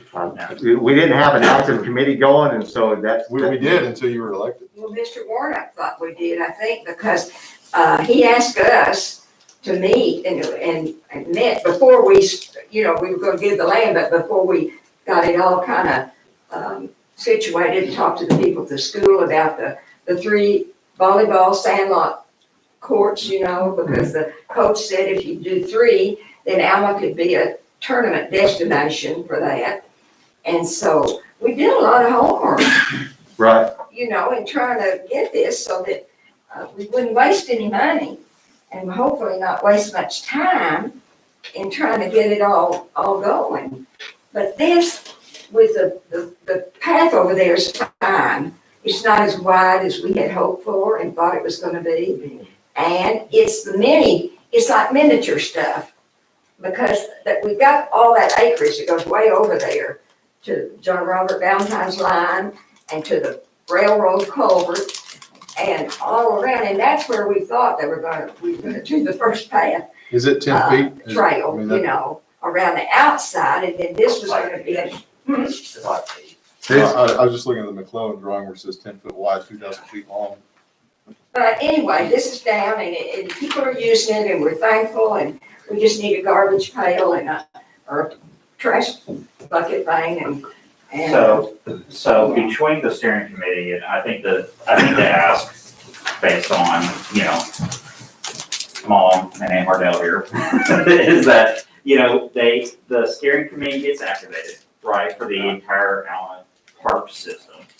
And then as far as like any of the types of, playground equipment or some of the other pieces on that may be, inclusive as far as part of the steering committee, correct? And working in conjunction with the mayor. So I think having that, being able to have that feedback and that open dialogue and making sure that that's in the scope of things and having Cody, step into that role pretty quick, that would be probably essential into this. I know he's having to work down at Honeysuckle in that area as well, but maybe this is something that he can get jump started on as well. But if are you gonna meet with him tonight, tomorrow? Is that what you said? Mr. Brown The from parks- North. the playground land. Yes. And so, about the time that I started to call both of you yesterday, we ended up with another obstacle. And so we were trying to figure out when we were gonna be able to meet. And, Playground? yes. And so, but tomorrow, all tomorrow is, but I say this because if you could be there, I want you there.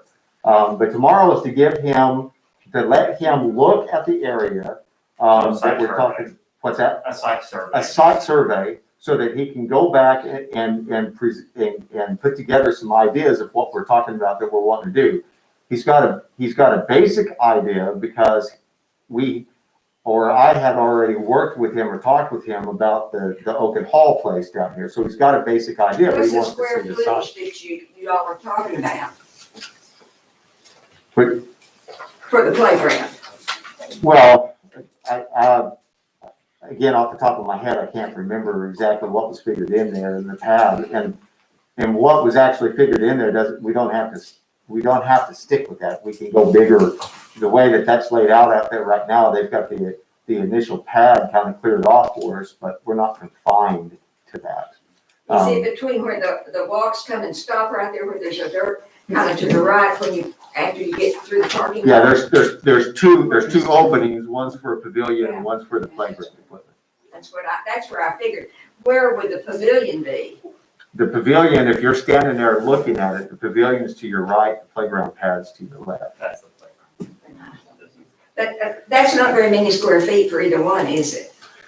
Well, the pavilion pad is what was engineered. And the playground, I'll go back to what I just said, that playground, I think initially, yes, I don't know what the initial conversations were because I wasn't a part of those, on the playground equipment, but I do remember that when, the discussions that I had, either in our group that day or with Andy separately, the playground was engineered initially to be pretty small.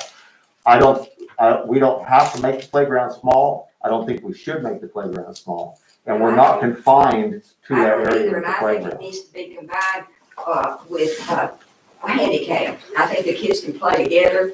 Yeah, well, that's what we talked about, making it be inclusive, that we were, moving Oak Hall to but I didn't realize that you had all the spots. And then now I have the feeling that we don't have much more matching money. I mean, that the amount of our land was worth that can go for, receiving any more grants or anything, that's what. No, we're fine. Maxed out. Yeah, and all you have to do is, we'll give you an accounting, we'll show you what we're paying. Matter of fact, we're actually going through that right now and submitting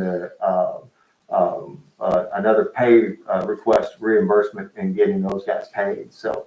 Well, is there a way that we can see those, things that come in and go out, That's affordable. Well, That's affordable. Yeah. So, all right, so we're gonna move on. Yes. For the sake, because I know how these two love to talk. All We like right. to listen to them too. Yeah, yeah. And honestly, I think a lot of these decisions that are in front of us to be made should be going through the Parks Committee. Bingo. And that's the thing is, We did that back even when John Robert was made. Yeah. John Robert wasn't the one picking out the playground equipment we put in at the city park. It went through a committee. Well, that's why we came to talk, because we wanted you guys to be aware that we have not been in on any of these conversations. Well, we haven't either, so. And so therefore, I want a list of everything and who submitted bids and all of this kind of stuff. I don't know whether I have a right as a citizen for that or what, but Sure. that's what I want. Yeah. And I want us to be on top of how many pennies are spent. And if we can get, because we have influence with people and maybe we could get stuff cheaper. So another thing is, and the police have already had this little discussion down there. I cleaned out for the dog park. I cleaned out all that along 64 of Cherry Street. It's, second to the last page. And all that down for the park is built up. Well, if Gary wanted to go and spoon back there, nobody'd ever seen, because it is. Oh, yeah. I think there's might be some grievance. Listen, I don't know whether he used that land over there or not, but anyway, what do we do about getting all that cleaned out? Do we spend park money? What do we do? So this goes back to, and I think Mr. Yarwood may have some insight in on this. I think there was some discussion such as replacing the bridge down here, correct? That goes between, on East Cherry Street, the old Cannery Bridge or whatever you want, to call it, right? So, and then the city / RDOT was gonna take up the mantle and extend the sidewalks down. On both sides. On both sides, basically the cityscape on the way down. The challenge on that is, if I recall, is that the city would be on the hook for everything that was east of Marshall Woolley. So going down towards the city entrance, et cetera, along those lines. So besides the drainage issues that obviously we know there's about, and obviously the tree line that's already in here, is that something that if we are going to go down the RDOT path, and I think that's pretty much already, taken care of for the bridge and everything, is that something that RDOT will be able to handle or assist with because of the drainage as well as cleaning out that foliage that's currently technically partially on their right of way? So versus having to spend parks money or city money to pay for labor and to clean up all that area. Because first off is, I feel that there's a security issue, right? Visibility back in there. Heck, I don't want, one of these, I don't want one of these two to be walking back there because you can't see back there, right? So there's obviously, from a security side, there's no path lighting, there's nothing along those lines. I get that, that's phase 2, phase 3, or whatever else along those lines. Money can only go so far, right? But I think if the city is gonna take over East Cherry from the state, from RDOT, is it an unreasonable ask for them to help go in and clean up the foliage. Otherwise, it's gonna be directly upon the city to help go fund that and go clean that up. And I know, Mark, you probably don't wanna do that. I don't wanna do that. I've done it. Financially, we don't wanna do it. Yeah, financially, we don't wanna do it. So that is something I would say to ask RDOT to take care of, because I mean, honestly, they don't, well, I won't discuss a couple of things based on our experiences, but anyway, that is something that I would say should be front and center on this, because that would take away from the parks funding as far as that goes, if, based on, how all that works out. The last thing is, and this is something I was thinking of, is the restroom area where the water line and the sewer line is currently at. Depending on where that restroom goes in, it may be very close to, it used to be Mr. Phelps' house, but I can't remember the gentleman's name there now. But anyway, I may not want to have a restroom right next to a residential location, right? If I was that particular resident, as far as that goes, I look out and there's a public restroom sitting right there. So we may look at, different locations or the different feasibilities as far as that goes, because we definitely don't want it tucked behind the residences, because at that point, it becomes a safety issue and like a management issue. So therefore, you definitely want it a little bit more visible from the road, preferably. So, but there's a couple of different cases that, lay it out, see where the cost comes in, and, kind of lay that, see where that kind of all sits. The closest, opportunity to connect to the sewer was a consideration, and it is that back corner of Mr. Phelps' property. Yep. Yeah. That's But what the as long sewer as, I is. guess, if we leave the trees and things like that, that would go between. Something else is, that park, I mean, people have already found it. The police have already found the people that have found it. Is there a way that we could put something across?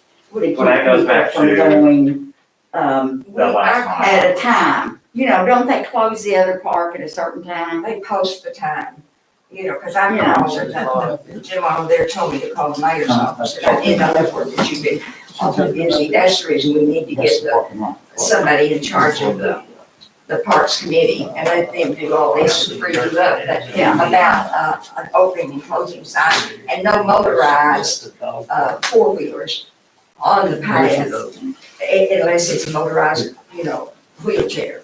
Yeah, well, I think there's gonna be certain cases, because, it's great that we were able to get the parking lot, we've been able to get it turned around, right? That's fantastic. Compared to where it was underwater like a year ago, right? So that's good. So now the next thing is, this is all like the house cleaning, kind of keep up, such as, hey, we got this nice park. Not a lot of people know about it. Partially because there's a nice tree line that's kind of preventing people looking into it. The police know about it, to a point, to a lesser point, because, as far as it goes, I see people walking down East Cherry. So the next piece of it I was noticing is that there's really no signage. So therefore, from an enforcement perspective of it, I would argue saying, all right, I don't know what this line is, so you can't really enforce it because there's no signage, even though it says public. Yeah, whatever. So, there's some of that minor house cleaning that, we kind of got the cart before the horse. We opened it up. Didn't mean to, but, the tape fell off. And people are using it, which is kudos to everyone, but now we just need to, kind of get back around. And by having that steering committee, kind of closes that loop there and kind of helps ensure that some of the little check boxes are getting checked as we go through these things. Can I ask a question? We've got an extension, I understand. I did not know that for the time, but on time before that this needs to be completed? That they gave us, is it this December the 31st? Yes, the original extension that was granted was through December 31st this year. They're not gonna make any exceptions at the State Department because of COVID or anything? No, they are. And so, that was the other part of this is I can't really remember now for sure when John called, but it was, I don't know. They have to go back into my notes and see, but anyway, they are extending. They're just doing, he's gonna be sending the paperwork and we're gonna get it done. Now, with all that being said, we're not all that far out from being able to, have the first phase of this, to completion. So a lot of it's going to depend on weather, a lot of it's going to depend on how quick the group comes together and we pick out playground equipment and we get all that stuff taken care of and we get, bids on, building the pavilion and that, because as the grant goes, that's all that's really left at this point. Those three things, but the restrooms are kind of. The restrooms, yeah, they're not part of the grant. Yeah, the restrooms are gonna come out of it. I need some footage for those. And also, if you'll, Mr. Warnock would meet with them, and I'd be happy to do the playground people, because I'm interested in what we do on the playground. And Sure. I've got some extra money outside of this budget stuff, you know, that can go in on it. It might make a difference with what we can get. But, I need to know, and I'll talk to Mr. Warnock, and if it's agreeable with the council, for him to, and if you all have suggestions for this committee, this PARS committee, for goodness sake, holler. And I don't know how you go about it, I just ask people. And I think Jim is, Jim and I have had some conversations. It's been a little while since we've talked, and Harry McWater, I think I told you about him. That was the name that was given, it hasn't been on it, but Yeah, the rest of them, he's talked to, yeah, everybody that's been on the old committee, and then put some new people on there. yes. And that was the idea back at the first of the year was, you know, for that to start coming back together. And then again, unfortunately, COVID-19 kind of put a kink in everything. So, in answer to your question, me personally, yes, I'm in agreement with this. And I think they need to get started as soon as possible. Well, what we're trying to do is be included. Mhm. Yes, Yeah. that's the main thing. Yep. And, you know, If our ideas we didn't think were good, why, we wouldn't say, and we study all that. we just want to be included, and we feel like we have nothing. Okay. I'm sorry, And but then- that's the truth. And that's fine, and I'll do a better job with that, moving forward. And I know Mardell and I have had conversations that, and I shouldn't have, that's on me. You know, her and I had talked about some things, and I, Well, she tells me. well, so that's kind of what I figured, but you know what? It really wasn't right for me to just assume that either. So, you know, I'll do a better job. Now, on tomorrow's meeting, what I was gonna tell you, and I was gonna tell you this night when we came in, was that, well, we're gonna meet tomorrow at 1. It's a site visit, is all it is for him to get some information. And then once we and again, you obviously, if you want to be there, then be there. But once he gets his information, once he goes back and starts putting some stuff together, that's when we're gonna have a meeting that's where we want everybody involved. But we won't run into a problem if, was he given an okay to submit a bid and some others, or how? He, at this point, all this is just a site visit to be able to get some ideas, so that we He's can not get. guaranteed to do it, No, I mean, by Alma. no. It's, Now, will there be other people that come in to give ideas? yeah, absolutely, if we want. The only reason here's why I contacted him, was because when we were originally talking about doing the inclusive park at Oaken Hall, on the corner of Oaken Hall, yeah, they are the ones that have done 2 of the largest inclusive parks in the state. Okay. And when it comes to inclusive parks, locally, that's it. Now, we can go out of state and look at some people, but in Arkansas, these guys are the guys. And so if you want to do inclusive, which is what you and I had talked about, and I think that's what we need to do, then that's who we want to be talking to, is people that deal in inclusive equipment. Well, like I said, we just want to be included, and we want all the things that have gone out, the bids, all the contracts, everything that's been paid and not paid, and all. please. Okay, sure.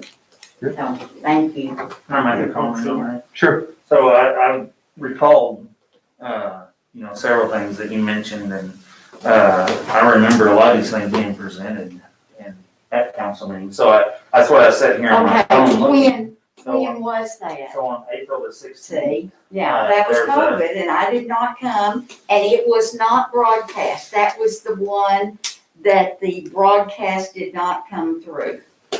Well, this was at the community building, so Yeah, I think this one was. That was, broadcasted. that one was broadcasted because Anderson the County April was one there. was.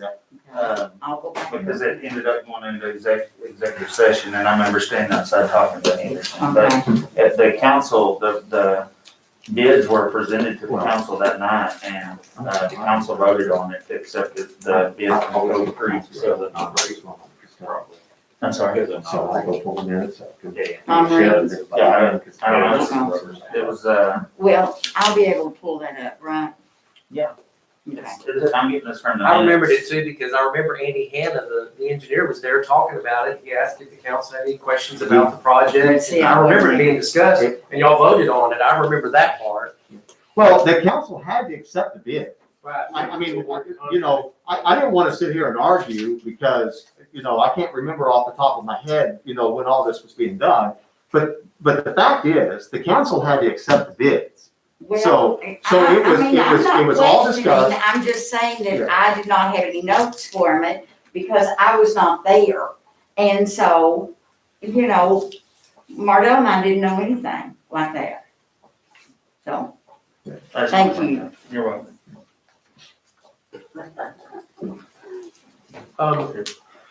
I'd like to address some stuff that Larry brought up, all great ideas. And, concerning the, trying to hold the highway department accountable for some of the improvements in that area. And, the mayor, has been very, forward with the department about their responsibilities and expectations for them to do their part before the city takes on any responsibility for that road. And we got Morrison Shipley Engineering to do a survey of that whole area down there. That's that whole basin in that area. Right. To determine what would work, what kind of drainage would be necessary to correct the problems, to at least make it manageable. It's so flat that it's never gonna be great, but it could be better. And so, we put together a package of requests that included removal of the tree line. And, I'm just telling you this because I want you to know that this stuff is happening, y'all just aren't aware of it, and I apologize that you're not aware of that. But there was to include removal of that tree line, to actually change that ditch line to where we would raise the slope on that near Marshall Woolley Drive to push it to the east more. And then the cross ditch that goes all the way down to the railroad tracks, we requested that it be concrete lined. And that's the only way you're gonna get any flow out of it, because it is flat between 64 and the railroad. There's not a foot of drop. So the only way you're gonna ever get that water to move at all will be a concrete lining. So we requested that. We requested everything west of Marshall Woolley to be sloped back towards the creek. And then, of course, in addition to that was the original discussions, which were to include sidewalks on the bridges and then put sidewalks from the bridge all the way down to Marshall Woolley Drive. So those were the things that were listed in that just to get it on the table for discussion with our council, we felt like those were the things that were gonna be necessary. And, crickets, we haven't heard anything since then. Right, well, and this is, May have again, asked I'm for gonna much. blame COVID for this because, and I know you guys weren't always at all the meetings, but in the original discussions that we had with the council, when we started discussing about, because remember, these talks started back at the end of last year when we started talking about this.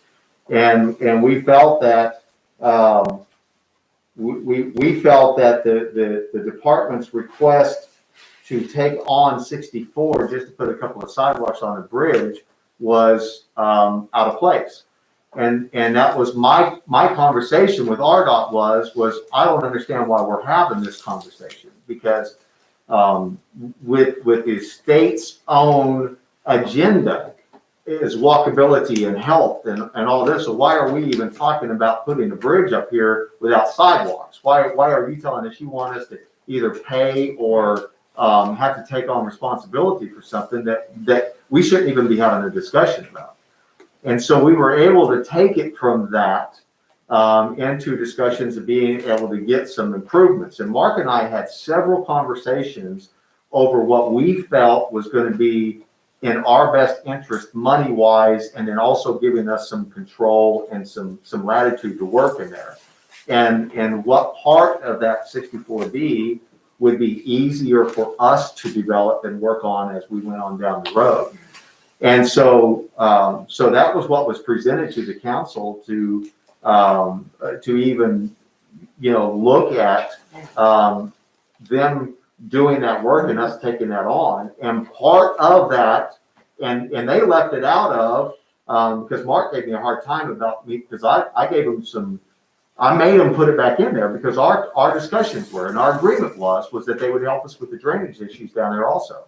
But when they sent us their resolution, it wasn't in there. And so I made them put it in there so that they understood, again, we were dead serious about this, is that this isn't just about sidewalks, curbs, and a bridge, that we've also got some drainage issues over there that we want some Well, help that with. section of Alma, right in there at 64, right after the cannery and all, going east, gets all that drain from Mountain Grove Road, from Georgia Ridge.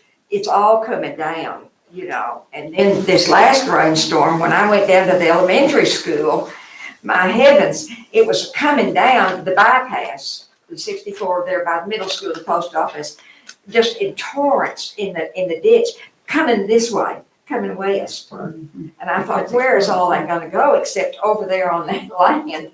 And that's a 50-foot right of way. Yeah. That they've got to deal with. And a lot of the problem down through there is there's just no fall. I mean, it's just so flat down 6 through there. inches.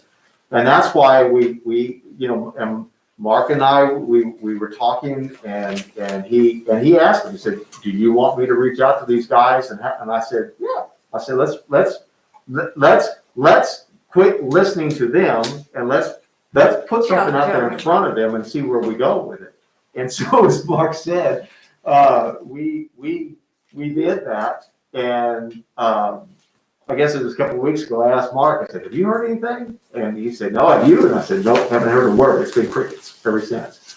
I don't know what our chances are of getting everything that we put in that. But if you don't ask, they But won't that's do right, and anything. we have to have something to be able to work off of. That's right. And so that was the whole purpose of that, and to keep the discussion I just going. didn't Now, know all I of it. think since the election's over and the issue 1 passed and all of that stuff is good there, I think now we're gonna probably start hearing some, Sure. and I know that they are motivated to get that bridge replaced and get all this stuff taken care of. We'll see where it goes from there. But, that was the idea all along was to, not just get the bridge and the sidewalks and the curb and gutter, but, to get some help with the drainage down through there. If you don't mind, back to the other, would you call Mr. Warnock and tell him that you're in agreement that it's fine, for him to get the committee and names? Absolutely, yeah, if that's all we need, that's easy. I'll do that tonight. Well, and then the council, if any of you know of somebody that needs to be on that Parks Committee, let Mr. Warnock know, let me know, let the mayor know, somebody so that we can approach them and see if that's something they want to do. And I know Harry, because Harry and I had that conversation. When we were out at the tennis courts, and I think I told you about this, that he caught me when I was out there at the tennis courts one day, and we drove around for about an hour talking, and I told him, I said, we've got to get this Parks Committee going here. We got to get it up and running. So. Okay, well, I had not, I just got that name, from you, suggested, and then somebody else suggested, I don't remember, because when Mr. Warnock called all the people that had been on it, he asked them if they wanted to continue serving, or if they knew of somebody else that'd be good. and to, you know, to do it, and so on. Yeah, and I'll call Jim, yeah, I mean, if Well, he's it's waiting not on me, fair to we won't be you to waiting have any to- longer. Act like chairman of the Parks Committee, because you've got enough to do. But this is helpful, and I didn't know this, that Mark just said about the engineering and the stuff that's gone on with RDOT, because I've been very critical of them, and I've said they think they're next to God. I mean, you can't, the way the waters come down through there, and they built that sidewalk and that drainage on the north side of the 64 bypass, the old original Highway 64, and I haven't measured because I had to get down the ditch, but it's a good 10 inches above where the water's been. There's no way it's gonna drain anything. And so it's a mess. So my only advice on the Parks Advisory Committee, I know just the way it worked in the past, we always had one of the council members on the Parks Advisory Committee to kind of act as a liaison between the committee and the rest of the council, so it'd be something to think about, something else. To have a council member on What it. Yeah. is the formal process for reestablishing that committee?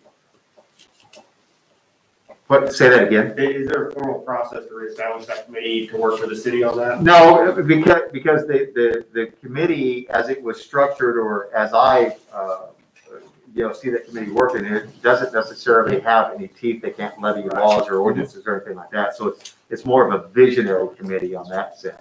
Right, okay. So, and you have to be cautious with those because it's,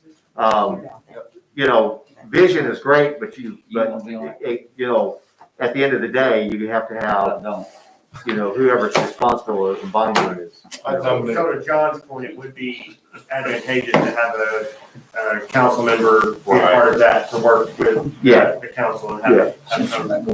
Or two. I think probably one of the new folks and. Well, You're doing. And so here's something that I want to bring up too, because this is on the subject, but it's off the subject. And so we're talking about being in the know of what goes on, and maybe we don't always do a real good job of relaying this information to people in our department head meetings and what's brought up and talked about and discussed. And one of the things, Mardell, that you just said about RDOT is an issue that we have dealt with here internally, okay?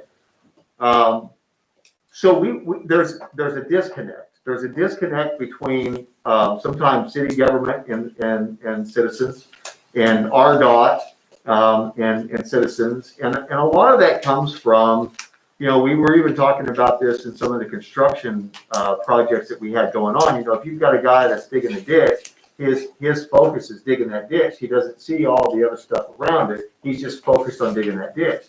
And sometimes we fall in that rut, okay? So our focus comes on day-to-day operations of the city, and we might send a letter out to somebody saying, hey, we're just letting you know that during this project, we're going to be cutting down these trees. And so somebody will read that and they'll go, well, heck, they're going to cut down our tree. And they'll never say a word to us about it, but they're mad at us.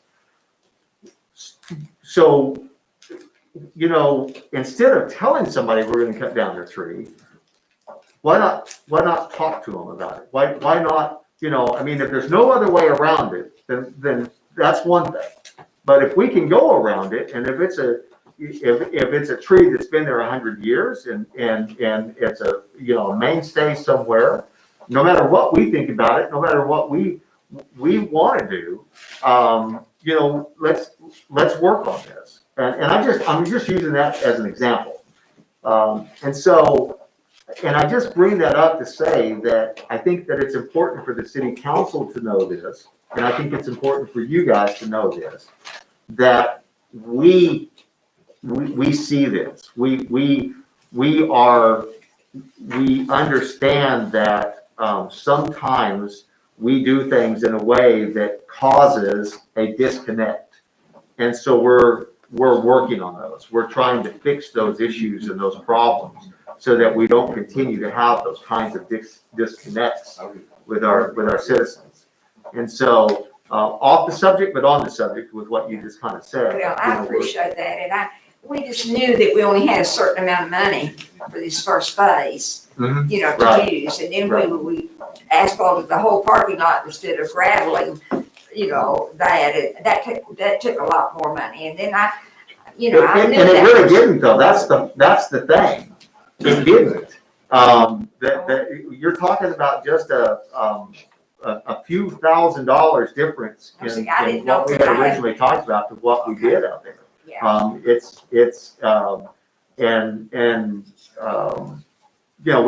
We can't, our city codes say we can't have a gravel parking lot, so we can't go out there and go, I don't know why it was engineered that way, because if well, I don't know why Tracy didn't know that when we, because we went over all of this for both sections, all the property, all 48 acres or whatever. That was the first two things I pointed out when I saw the engineering, when we started talking about that, was a gravel parking lot that we can't have, it goes against code, and there was no bathrooms. There was involved in there, so. I've just got enough Scotch Irish with the Italian that I want to pinch pennies so we can get as much as we can. And I appreciate that, I love that, and it was a great catch by Rosemary and you, when we were talking about the entry into the parking lot there. So, and Rosemary was very firm and very, very clear with him, so, I loved it.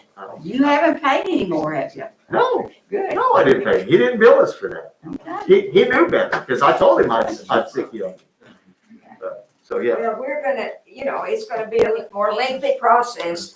I wanted to see it all before I'm not here anymore, but I'm not for sure now where it's going. I didn't realize it was gonna take quite so long to get some of this done, but it's fine. Well, the trail was the hardest part. Everything else, once we come to an agreement on what we're gonna put in there, Yeah, it shouldn't be that, I mean, it just really shouldn't take that long. We're within just we're talking about a short number of weeks of being able to come to completion once we make those decisions on where we're going with the playground equipment. well, and initially, we thought we were gonna start with the outer trail first.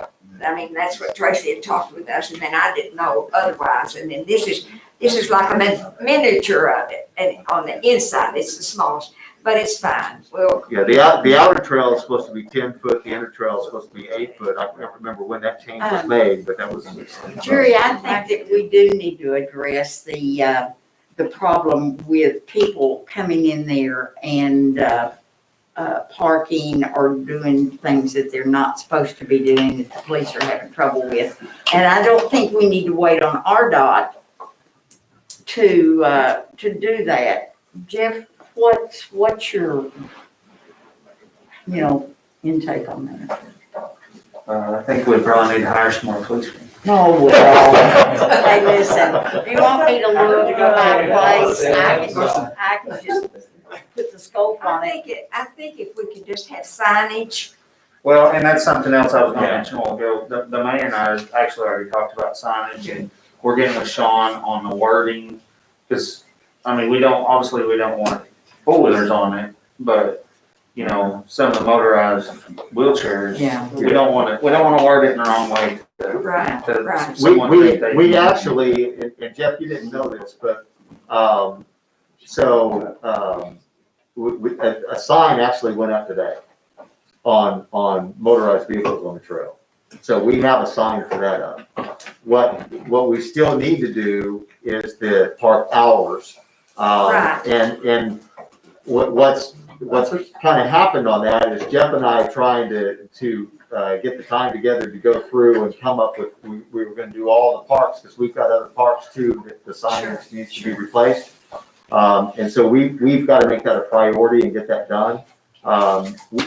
At one point in time, we were actually keeping some barricades up over there. I think you guys remember that. And what was happening was people were getting out and moving and still going in there. And so we've got to get this, and I agree with you, we've got to make that a priority and get a sign up. But motorized vehicles on the trail, that sign went up today. And it is. I don't know how you word it, so a certain kind of motor or whatever. Well, what we decided, and this was, again, this was per Sean, that, somewhere common sense has to come into play here, and there's not any sense on signage trying to explain every little detail. So the sign says no motorized vehicles on the trail. Now, we're not gonna go out there and give somebody a ticket if they're out there in a wheelchair, on the trail. But if somebody's out there on, a scooter, a four-wheeler, something that's gonna be tearing up the trail, they're gonna get a ticket. Well, the police that have been over there, they pull in there every so often. And the ones that I've talked to just say, we don't have anything we can do until they're define the law or define the sign. And so that was my reason for Right, calling. and so we have a sign up And now. seeing what we could get, and I don't suppose there's anything we can do about smoking, but I thought some health places I thought I remembered that they had something that they could enforce, but maybe not, but that's all right.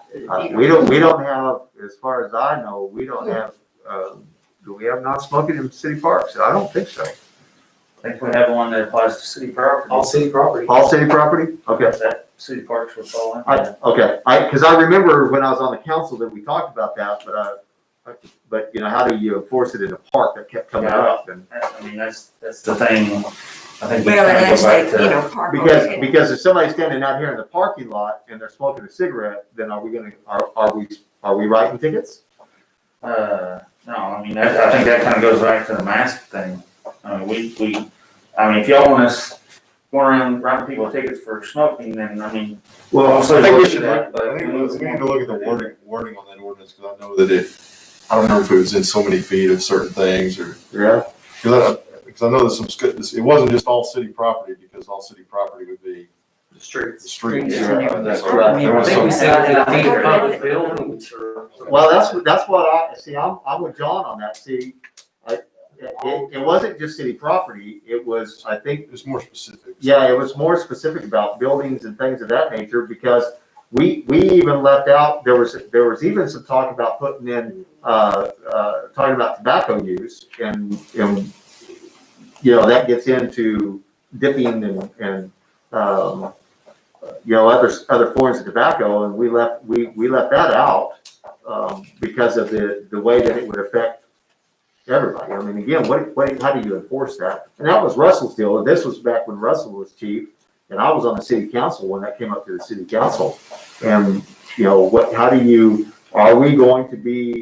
are you gonna put an ordinance in place that we're gonna have police officers writing tickets for people out on a trail smoking? And how do you word it so that you're not writing a ticket for somebody out here in the parking lot?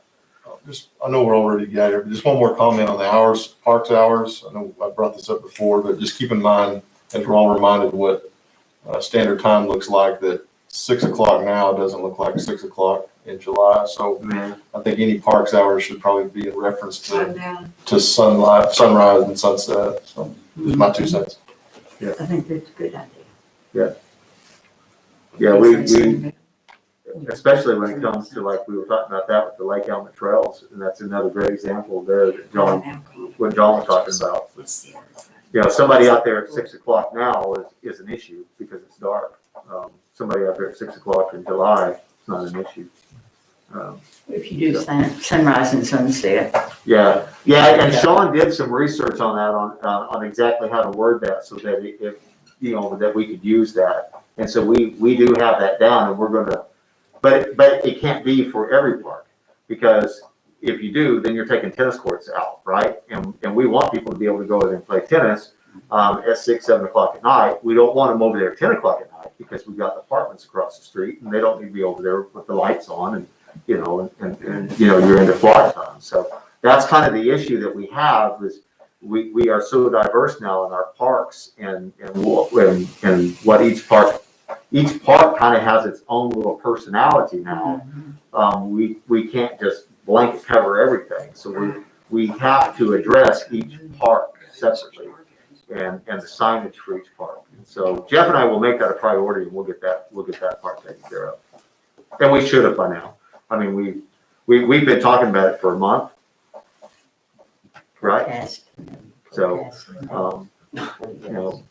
And it's not like we haven't had 1,000 other things that, going on either, but still, it's not an excuse. We need to get it taken care of. Well, we thank you for listening to us.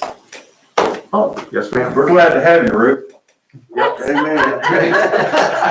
Listen, that's a good word that I answered to. I mean, I've been answering to a lot I of can't, that.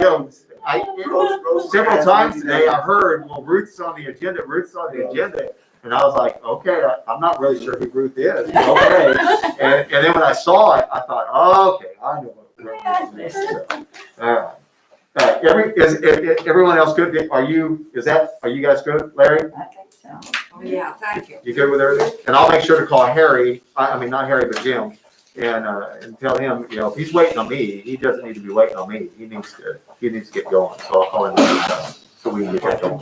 Just keep us informed. And Yes, ma'am. also, if you don't mind, give us a few days' notice because her calendar is busy. No, I know, and so, I'm not trying to make excuses here, but this site visit wasn't the one that I was worried about, right?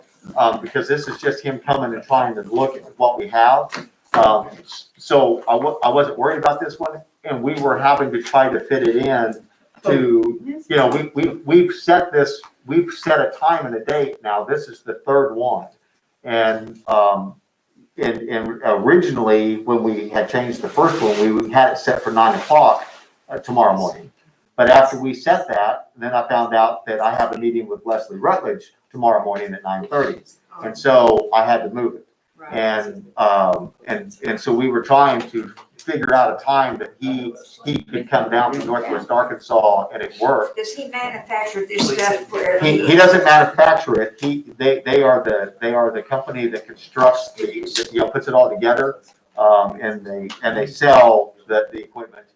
And there's several different companies that they are contracted with. Because we're on a time crunch, kind of. Right, absolutely, yeah. And so we need to. And they kind of handle it all. See, they're the ones that handle the swing that we were talking about. Yeah. They're the ones that had the equipment when we were talking about Oaken Hall that somebody with communication devices, can go up and so as you and I were talking about before, when we talked about the sensory guarding for like autistic children, those were all those things that we were talking about for Oaken Hall. Well, just moving that vision out there to that part. So you've got the butterfly garden, you've got the sensory garden, you've got the inclusive playground equipment so that all of our kids in the area can come out and enjoy the equipment and play on that stuff. Right. And so again, that's why my original when I started reaching out for playground equipment was up there with them because they're the ones that deal in all of that stuff.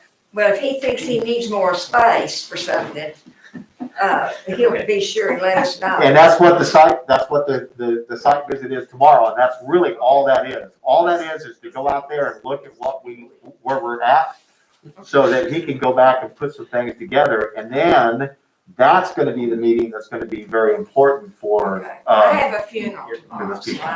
Yeah, I get it. I have one thing to say. There are 3 kinds of cake over there. You don't need to take them home. All right, council, everybody good? I move we adjourn. All in favor? Any opposed? I'm out of gas, so this is not like. Evan, get you some cake. My own day.